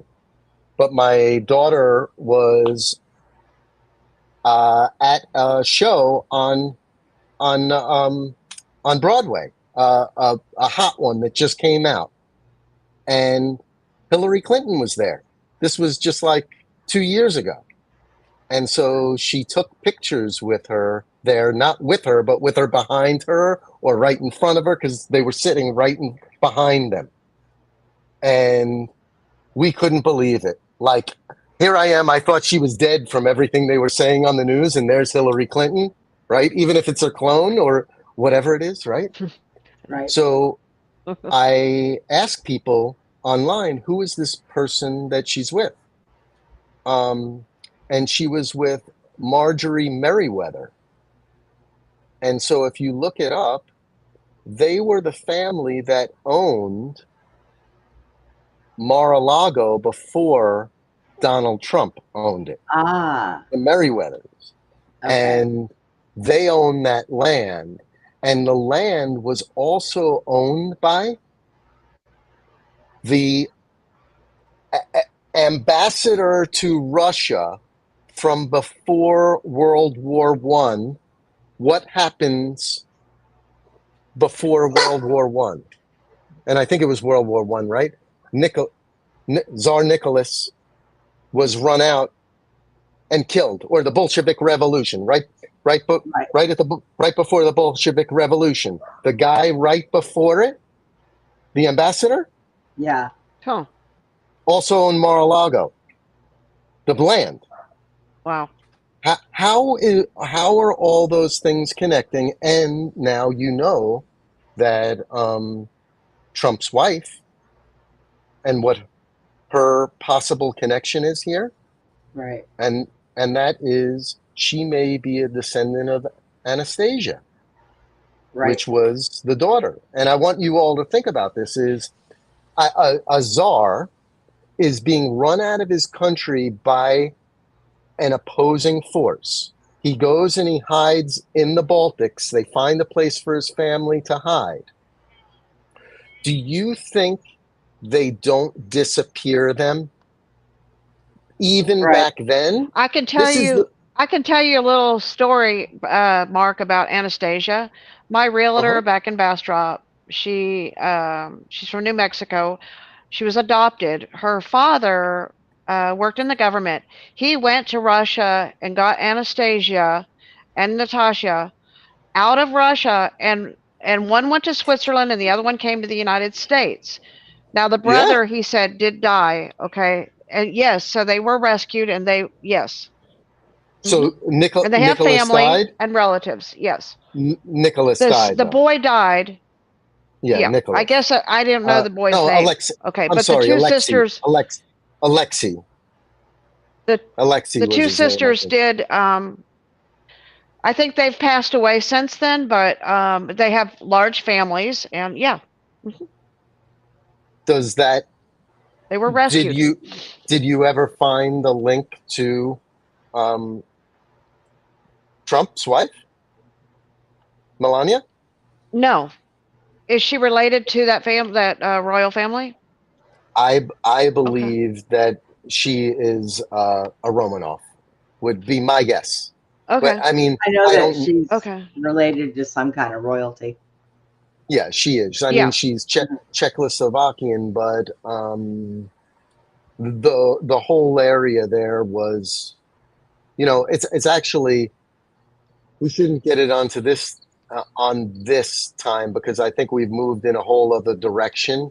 But in a dig I did this week, this whole area, it is, between the Turks, the Greeks, and the Romans, various groups pushed around and controlled the populaces there in a very strong arm manner. You know what I mean? Whichever one it was that was dominating over the areas, Right. you know. What I wanted to say to you was in connection to what you were saying, Susie, about the Jesuits and where you think things have gone here, is I'm very much in line with where you are, and what's left of my digging team is very much in line with where you are, is that the Jesuits seem to be near the top of the head of the snake in Hmm. the operation, meaning the army of what is going on here, the operational people. There are lots of people who are partaking in it in a way in which they may be operating or not, with and without knowing. But these people are behind the scenes operating in a way, agreeing, if you read their their oath, is It absolutely is them agreeing to put everything to work behind whatever the Pope says, no matter what he says. And so I was going to say to you something before, which is, did you guys know that this is the first Jesuit Pope ever? Yes. Mm-hmm. They've been trying to put in a Jesuit Pope for a long time. They finally got their way. Now, they're not the only bad people, right? They And just he was happen to, actually put in illegally because the other pope was still alive when he was placed in office. Yeah. and the other one, I mean, did you both not think the one before him looked like the Antichrist? I mean, I wasn't Christian at the time, Ratcliffe. and I Yeah, and I Ratcliffe. looked at him and Yeah. I thought he looked like the Antichrist himself. Right? So he so looks antichrist for sure. Yeah. and and I want to say, because this whole thing really affects a huge amount of our population, which is the Catholics. And what the Catholics have to understand is, much like the Jews, they were more infiltrated than any other group out there. Any one of them, the blacks, the Italians, whatever you name it, were all infiltrated, right? Right. But the Jesuits were the ones who did the infiltrating. That's what we're talking about. Right? You know, they tell us in their oath that that is what they're going to do, and they say it's for Jesus. But when you look at the Vatican, and this brings us to where I'm going to take us right now, is that, so about 3 weeks ago, I started to engage this group of people called the Groypers. Why? And I was telling you about them before, because they came on to Truth Social and they did an attack. What these different groups do, and it hasn't happened in a long time because we figured them all out, is that they come in and as a group they attack and change the narrative and everything. So suddenly they've come into Truth Social from X and tried to convince us all to turn on Trump and mess up the vote. Don't go vote unless Trump dumps his people, right? Now, I get it. I don't like a lot of the people, right? But we've gone this far. You don't get to the end of the game. That is a childish maneuver, and that's what the Groypers are. They're children. They're Generation X. I mean, Generation. What is this new one? I'm Gen X. We're all Gen X, right? Gen X, Gen Z. They're the newer ones. Oh, You know what I'm the real saying? young ones that, They're 20 somethings, that need a whatever they are, spanking. that need a XYZ. spank, The ones that need a spanking. that The need spanking a spanking. generation. The spanking generation, the ones that when this is over, we're going to forgive them and we're going to spank them. Right. So, you know, what they did was they came onto Truth Social, and this one guy named Boba Fett is his name on both, right? It's not his @ handle, it's his name above the handle. So what he did was he was being like this guy Loki at the beginning of this, who is a whole other story, but he was being very pacifist, meaning he was being like the Gropers, who were aggressive and agreeing with him, but he wasn't getting people to block him.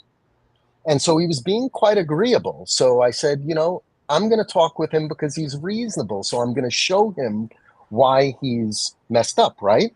And I'm going to invite him on my show. So I did. And he said he would come on. And he would come on because I was going to discuss one piece of it he really liked of it, because I agreed with him on it, right? So he was coming on. And then he went and he looked at my stuff and he realized I was against the Jesuits. I mean, I'm outwardly speaking, I'm not against Jesuits. I'm against the them. Meaning, yes, I guess I am. What The they agenda. do. The agenda. You know what I mean? Anyone who's a agenda. Jesuit, you should quit now because you're in deep shit. That's what I'm saying. So, anyway, so what winds up happening is he says he's going to come on. He gives me his X handle. I go and I talk to him over there because he operates there. and I see what goes on over there with him. I start watching him over there, and I'm like, oh my God, this is not going to go well, right? But I let it be because I've learned this over these 4 years. You just let people dig themselves, right? And you record everything. And so he winds up never calling me back. And then I say to him, hey, when are we doing it? And he's like, oh, let's do it on Friday. Let's do a what do you call those things on X? Where it's just speaking, a space. Yeah. And so I go, okay, I'll go on your space. You mind if I'm going to retransmit it, but I'll go on your space. Cool. Nope, never happened. I go back to him and I'm like, hey, what happened? Why don't you just come on my show and we'll do it? And he goes, I'll come on your show. I'll come on your show to defend the Jesuits. And I said, I didn't ask you to come on to defend the Jesuits. But okay, definitely, let's do it. Nothing, never comes back. I say to him, and he never posts, never engages me or anything. I go, well, what's going on? Finally, I just left him alone, right? Because I know what's going on. And so I see him post something on Truth Social, and he's messing with other people. And I say, come on now, stop. We know what's going on. Don't make me come. And then he snapped back at me, and I said, okay. And I just took from my screenshots, I took his comments back to me that he was going to come on my show. And I said, are you going to come on my show now and we'll discuss it? Because I'm happy to do so. And he says, that is doctored. That's not me. That was, and he didn't say that immediately. He actually defended it first, and then he said it wasn't him. And so obviously, whoever his controller is, realized that he was caught when he didn't realize just how messed up of a position I'm putting him in, that this half retard is going to come on my show and try and discuss with me the history of Jesuits in America, let alone the rest of the world, right? So come on and challenge me. I dare anyone who is a Jesuit. I will be an absolute gentleman in having them on Beyond the Box, my show, your show, whatever show you want, you invite me on. I'm going to be a gentleman, and I'm just going to come with facts. Maybe Bree has some stuff she'd like to even join. I don't know. But if we have to go somewhere else to do it. But fact of the matter is, when you put it all together, right after I caught Joe Biden being a Knights Templar, which is a Jesuit, and his whole family is, and having the history that I caught the whole history, then he goes on with Trump, gets annihilated, and then taken out without it ever coming out that he's a Knights Templar in the main public is just craziness. Come on, guys. How did that not happen? They destroyed Biden when a month before I gave the goods, I gave the gravestone of his great-great-grandfather being the leader of the Templars that owned the gateway between the North and the South in Delaware. What are we talking about, people? Yep. Just be a little bit more aware of what's going on. Something's not right here, folks. That's right. That's absolutely correct. There is something not right. So this guy then tries to say it's not him. He defends himself. A couple of my other people who were in the original conversation come in, and yet Truth Social just allows these people to continuously operate after we catch them. And not only do they let them operate, but they let them have red checks and continue to perpetuate, because I barely get any likes. The only people who like my stuff know me, right? Have been around a long time. and I have 21,000 followers, and I'll get 15 likes if I'm lucky. Come on, stop it. Then you got a guy who has 1,500 followers, and he's one of these people who I've caught in the past, and he gets like 300, 400 likes on something in 15 minutes.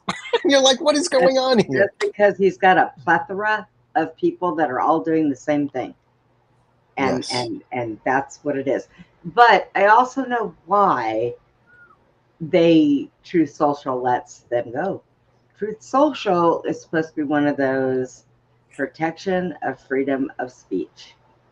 Yep. So whether it's good or bad, it's freedom of speech. So But when you're being manipulative, when you're there to manipulate it, and you get reported for being someone who you're not, being threatening, being divisive, and like only being that. Like, because what I do immediately is I go look at someone's posts, and immediately I know what they're like. You know what I mean? I see who they interact with, and if I'm interested enough, I go into their followers and who they follow, and then I'm like, oh, it's obvious they're with these people who have me blocked because I caught them in the past, and I'm like, oh, they're on team mushroom or whatever I want to call it. You know what I mean? Right. Yeah. So this is active. Every day we're battling this as anons when we engage on the social media platforms. These people know who we are. They've used whatever technologies it is to isolate and mark us, right? And then when we say something that goes against the narrative that they, a narrative that they don't want out there, they flood it as to make it disappear. Yeah. Well, it's like those people that were on last night. The time before that, there was a lot more of them, and it was consistent.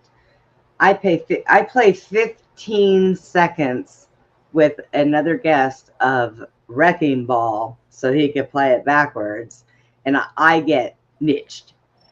But these people can come on and do this.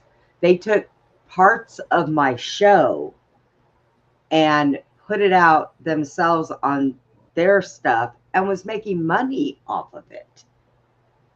And I'm like, yeah, because he came on the show one night and just tore into me. And I was like, whoa, what are you talking about? Somebody's making money off my show? Because I sure don't know about it because I ain't making any. I don't know what you're talking about.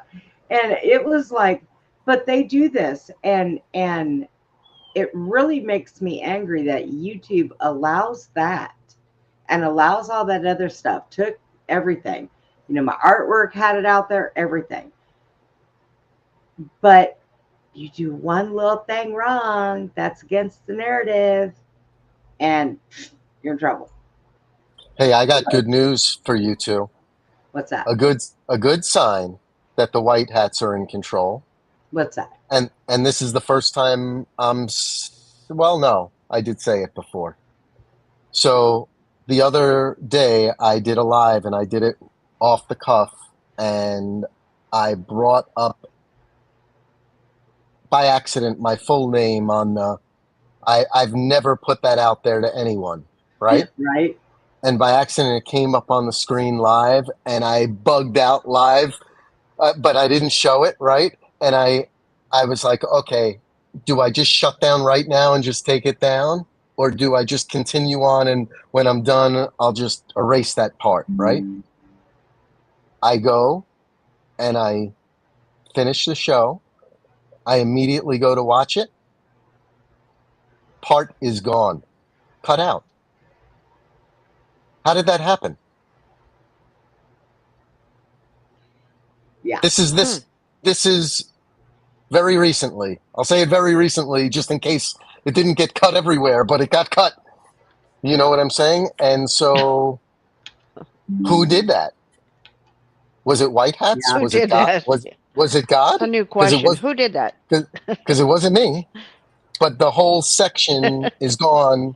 About maybe 15 seconds just disappeared, And that's the only 15 seconds that disappeared of the whole show. Well, what do you think? So I think that it was Interesting. probably somebody trying to protect you. Right? Definitely. Right. No matter who it Maybe, was somebody yeah. trying to protect me from, what I'm pointing out lately, which is exactly, what we're talking about, which is I have been going, so my research has taken me to basically my greatest tools have been, using Wiki and then triangulating that into scouring the internet, which most of the time includes the National Archives online.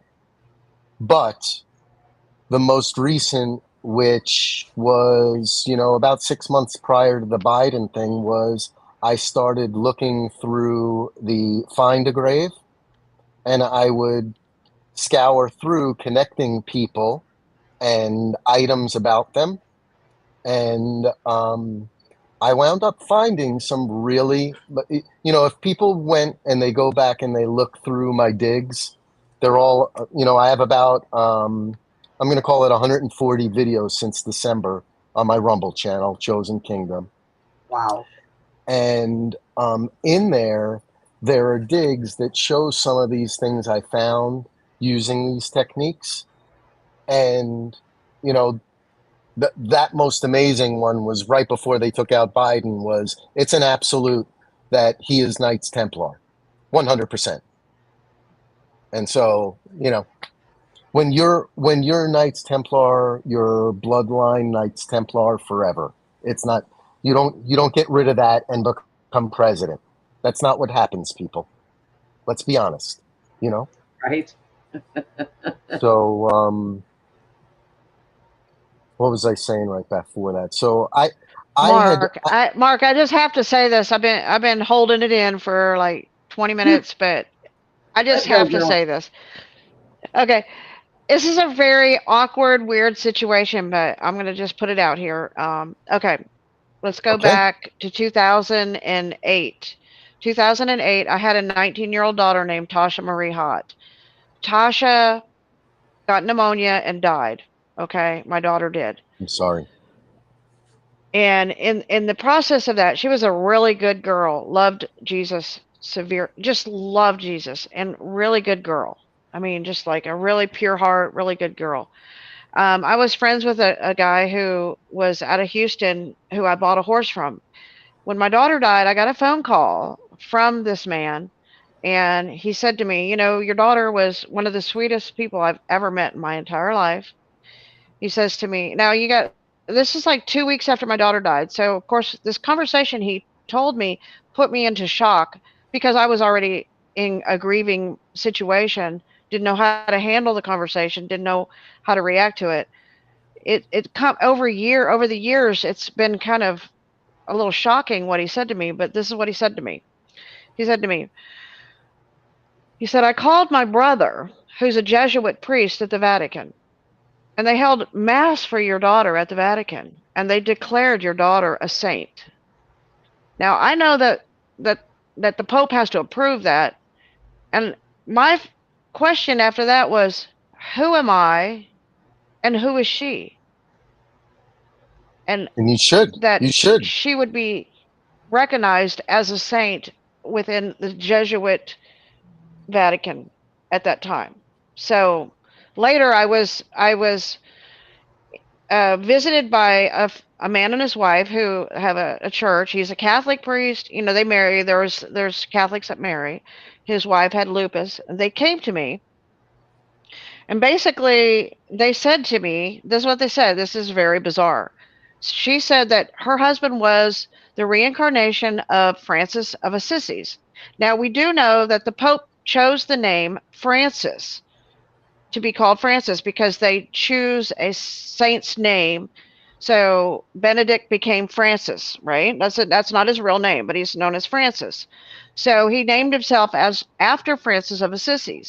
So this priest he said he was the reincarnation of Francis of Assisi. And his wife told me that she had lupus and that she probably wasn't, she was in very bad shape. She almost died, and she felt like, she wasn't going for much longer. She Oh my God. Oh, Wait, stop 1 second.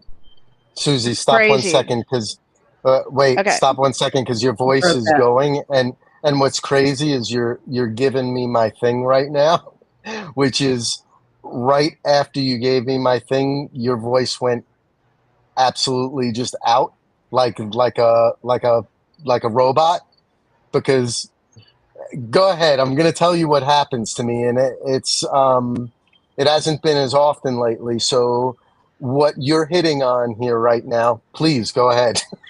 It's crazy. So start with Okay. what they said. So so they came to my house and they asked me the question, and they visited with me, spent the night at my home, and said that he was Francis of Assisi in a past life, and said that they knew for a fact that in my past life I was Joan of Arc. They knew that. The church knew that. And she asked me and he asked me that if she dies of lupus, will I marry the priest, the Catholic priest? And I said, wait a minute.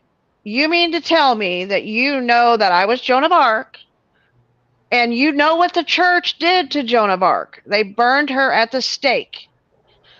And you want me to marry into the Catholic Church and become part of the Catholic Church, knowing that? And I said to them, I said, no, not just no, but hell no. And at that, I choose to be independent now. I choose to be an independent person. I don't choose to follow any particular religion. I love Jesus. Okay. I love God. Okay. Amen. But I am not following a religion. I'm not following a church. I am going to be an independent person and follow God. Okay.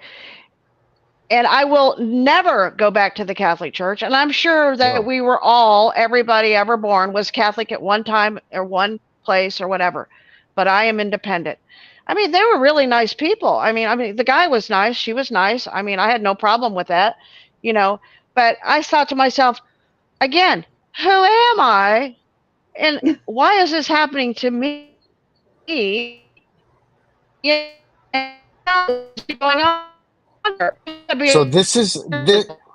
I got to tell you something because you're messing up. You're getting messed up again. So let me take over for a second. But this is happening with multiple people I'm interacting with, including me. So you know who these people think I am?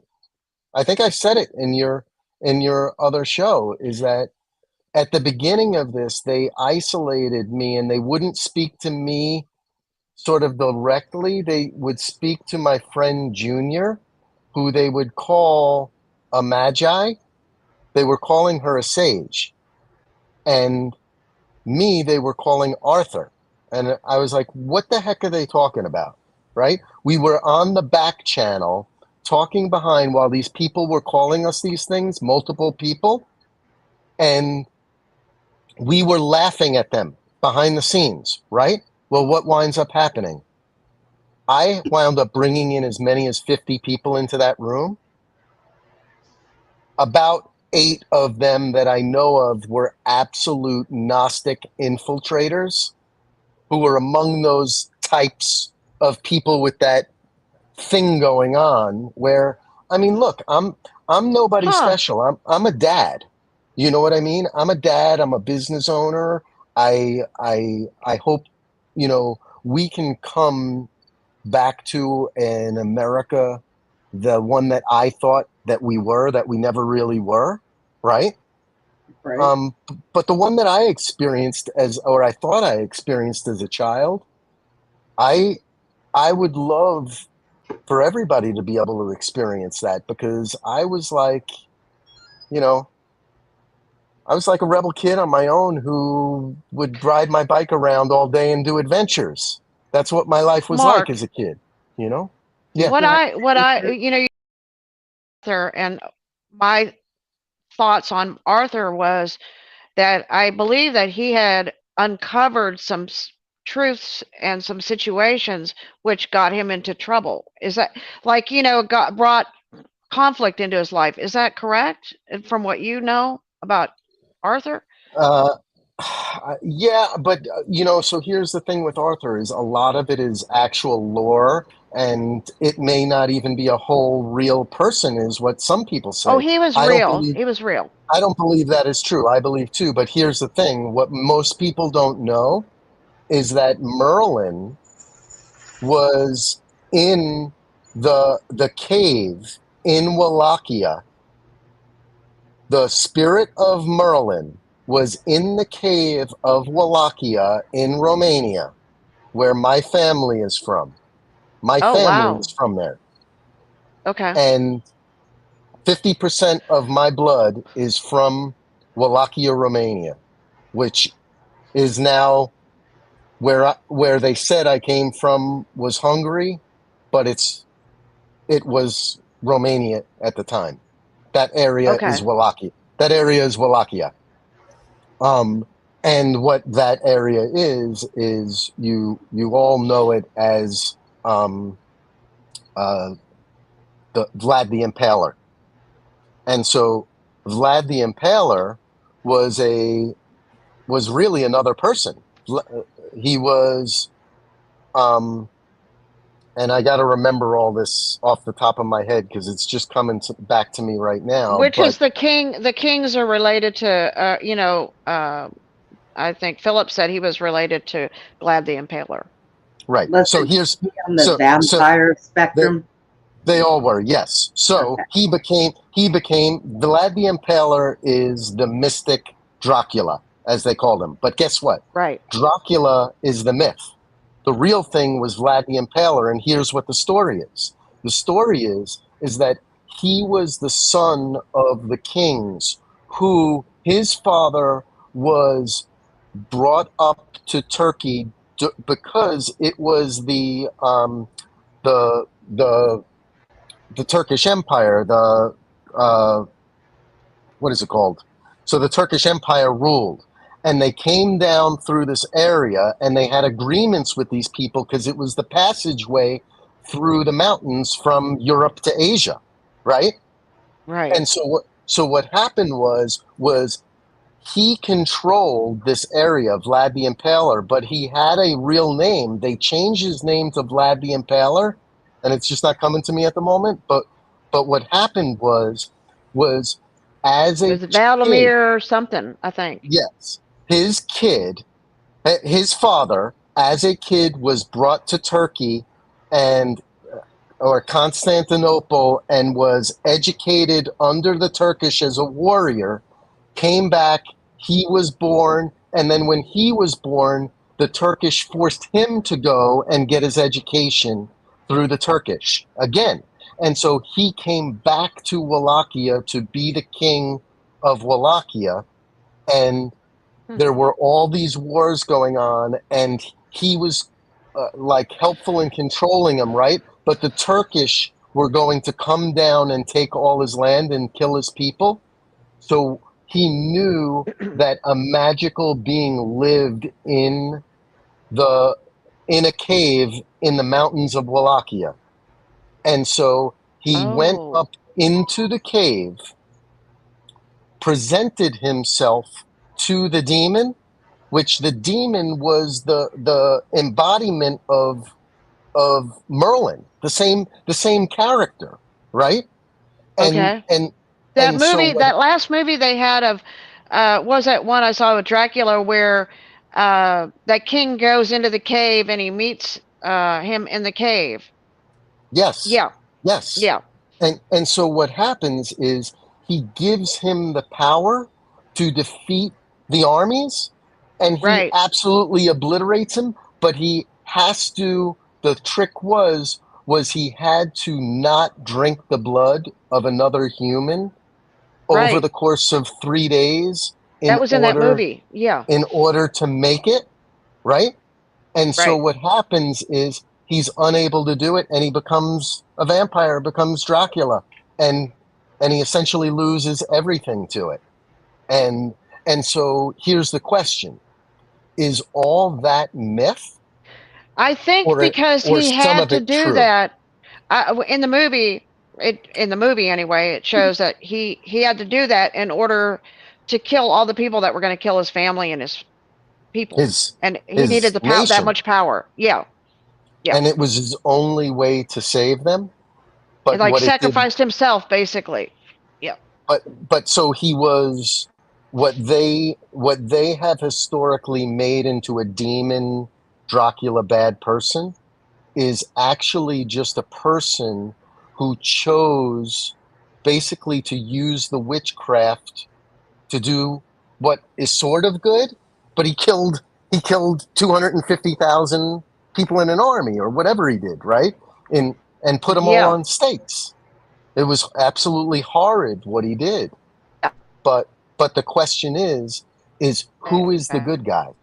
Who is the good guy? And we're here in that same situation again. Is who is the Right. good guy? Yeah. Hey, they say that history repeats itself.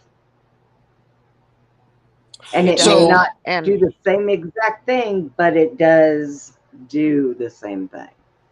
So to take it back to what we were saying about your guest last night, each of you, me, and everybody else, it seems like we have these people who come and engage us, tell us we're special, and then try to get us, for me anyway, what it was I identified that multiple people were trying to get me to go beyond Christ and become a Gnostic, a Right. witch, Yep. a witch.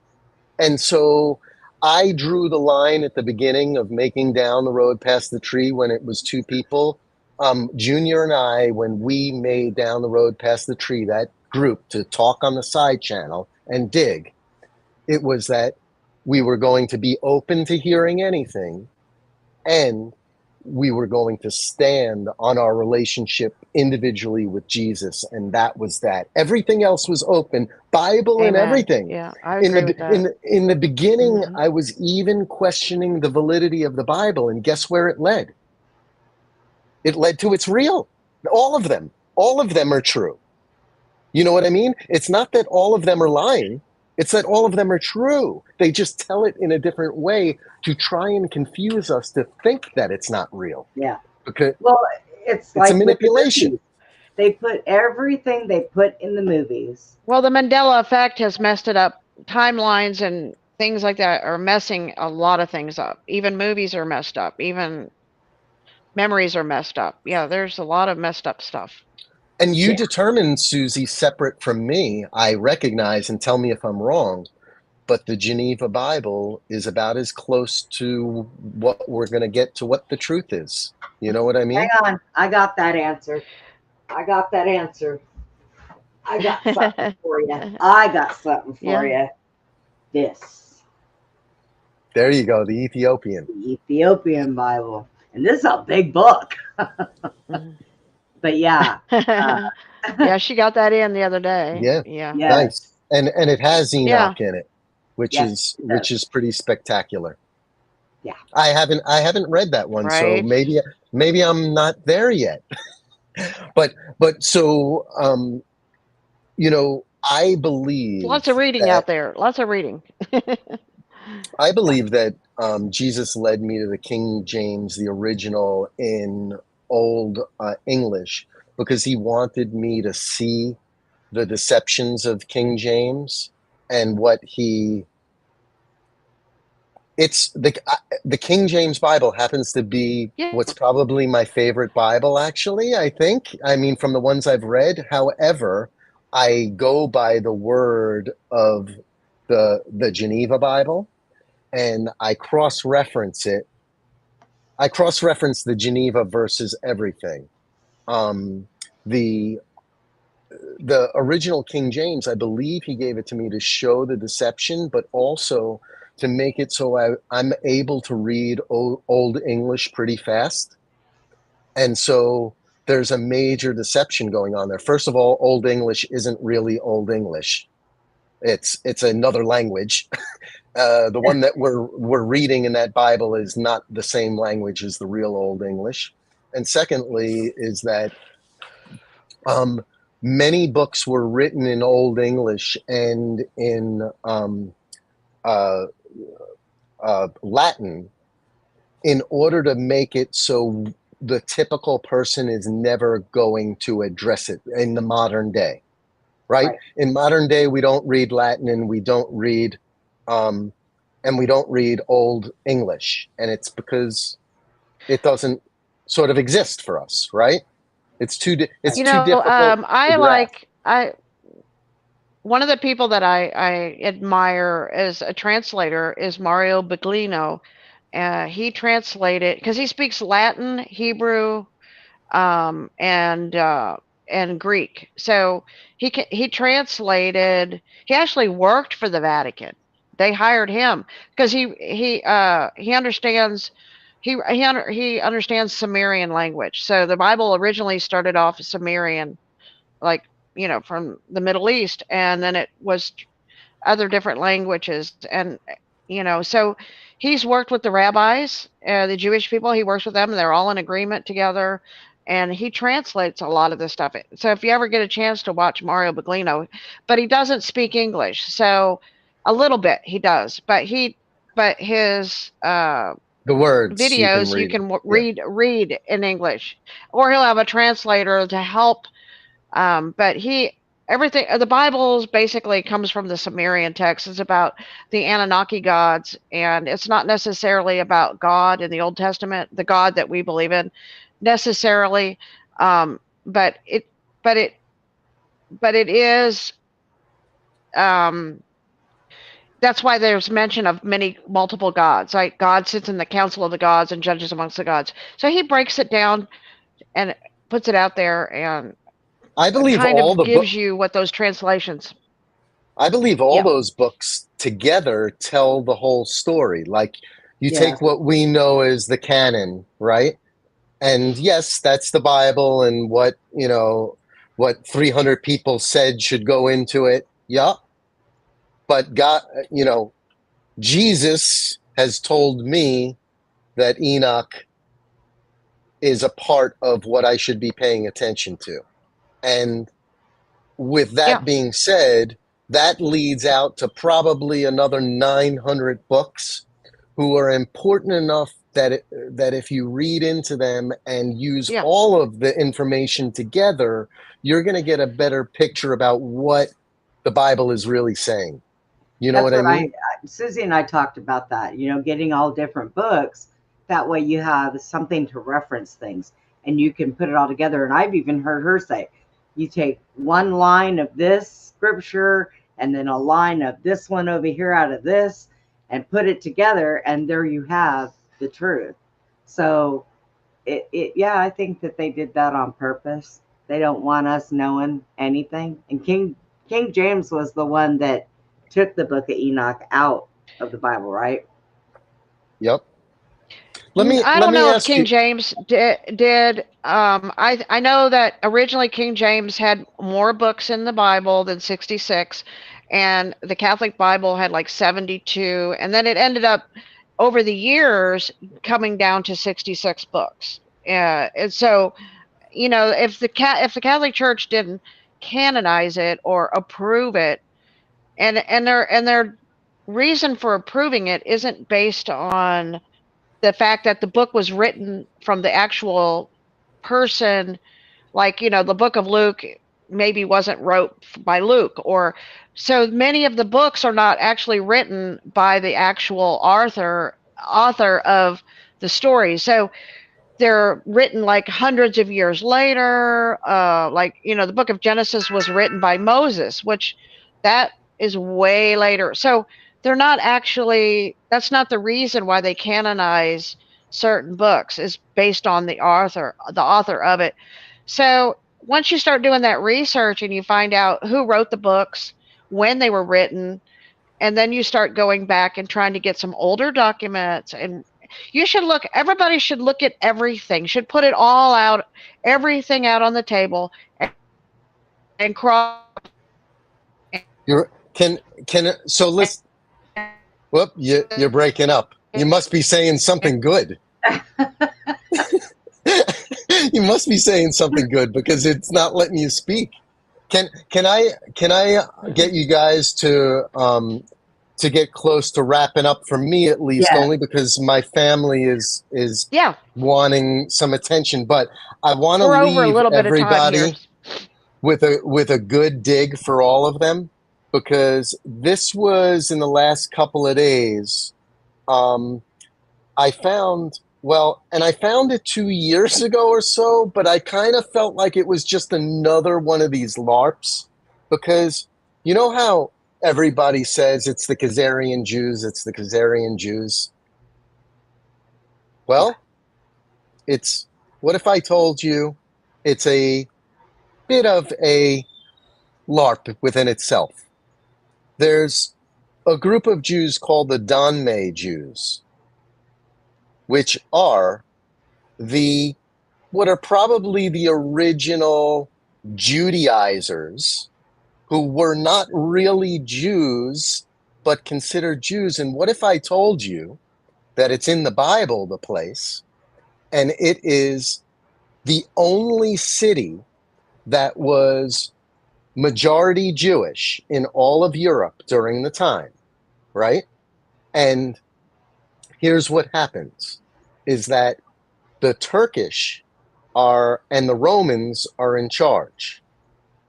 And so now what happens is they have it's the largest city in Greece. It's called Thessalonia. It's in the Bible, right? It's the place where Paul visited. Yeah, and Thessalonia, where Paul visited, right? Yeah. Okay. Here's what happens. It is the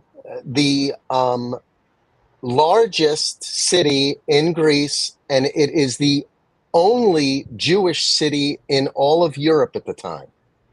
And what happens is in their Colosseum, their favorite, Spartacus or whatever it is, their warrior, their favorite one, was accused of having sex with little boys by the magistrate, and the magistrate had him jailed. And the people went nuts, took him into the in the stadium, and they killed him. They had him hung in front of everybody. Oh, wow. Guess what happens? The Roman army comes in, and in 3 hours, they slaughter 7,000 people. It was the first. It was the first. Whoa. It was the first Holocaust, and it was based upon the accusation of one man of a whole community. What is going on here, folks? And it goes all the way back that far.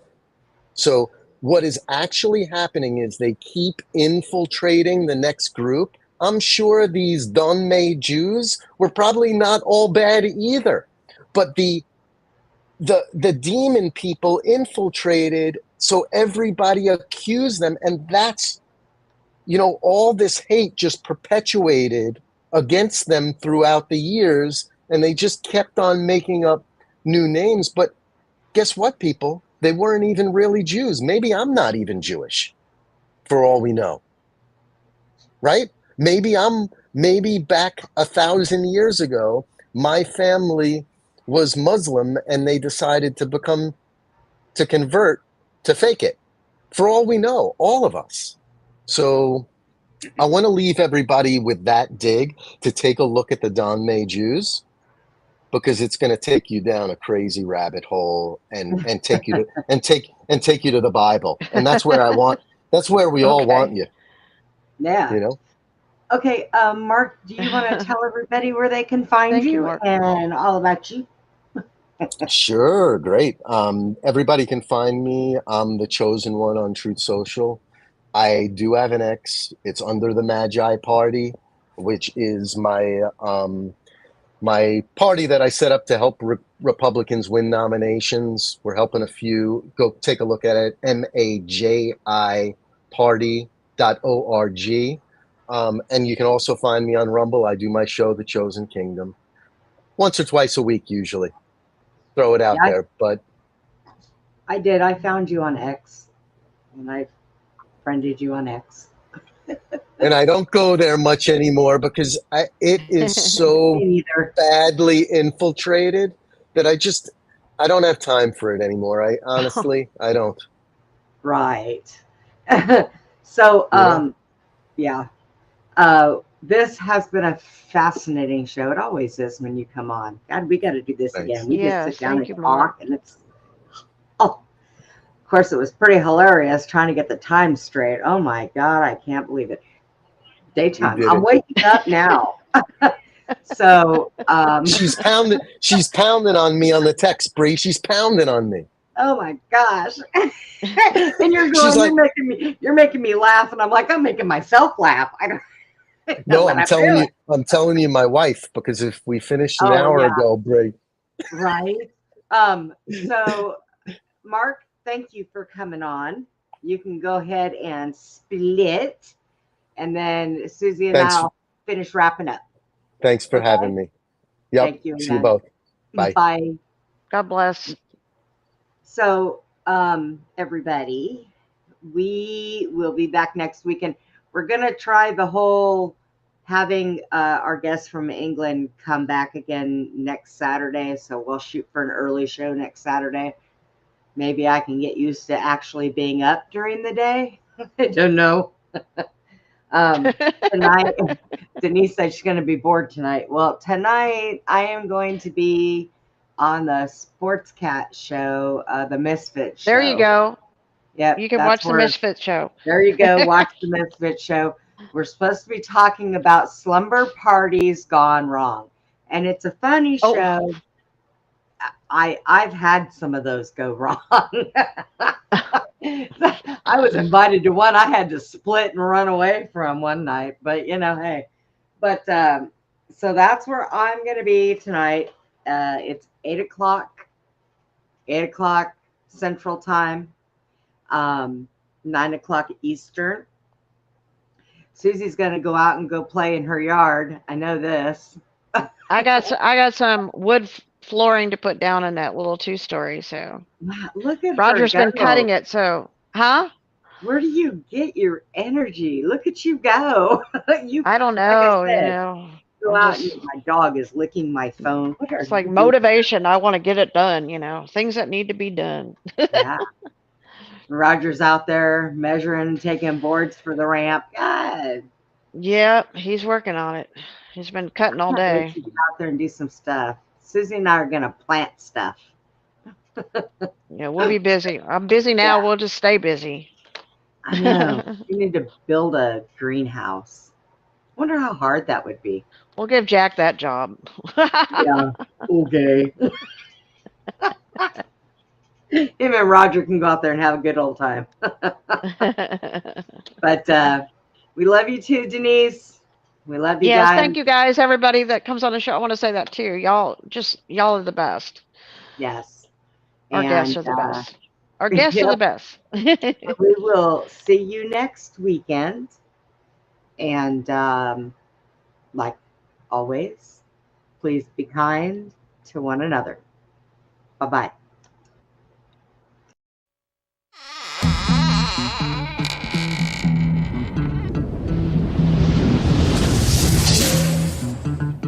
Goodbye for now, from Beyond the Box. Please join us again for Beyond the Box, Friday and Saturday evenings, from 9 p.m. to 11 p.m. Central, 10 p.m. to midnight Eastern. Join us for more intel bombs from our extraordinary guests. Good night, Putin. Good night, Tucker.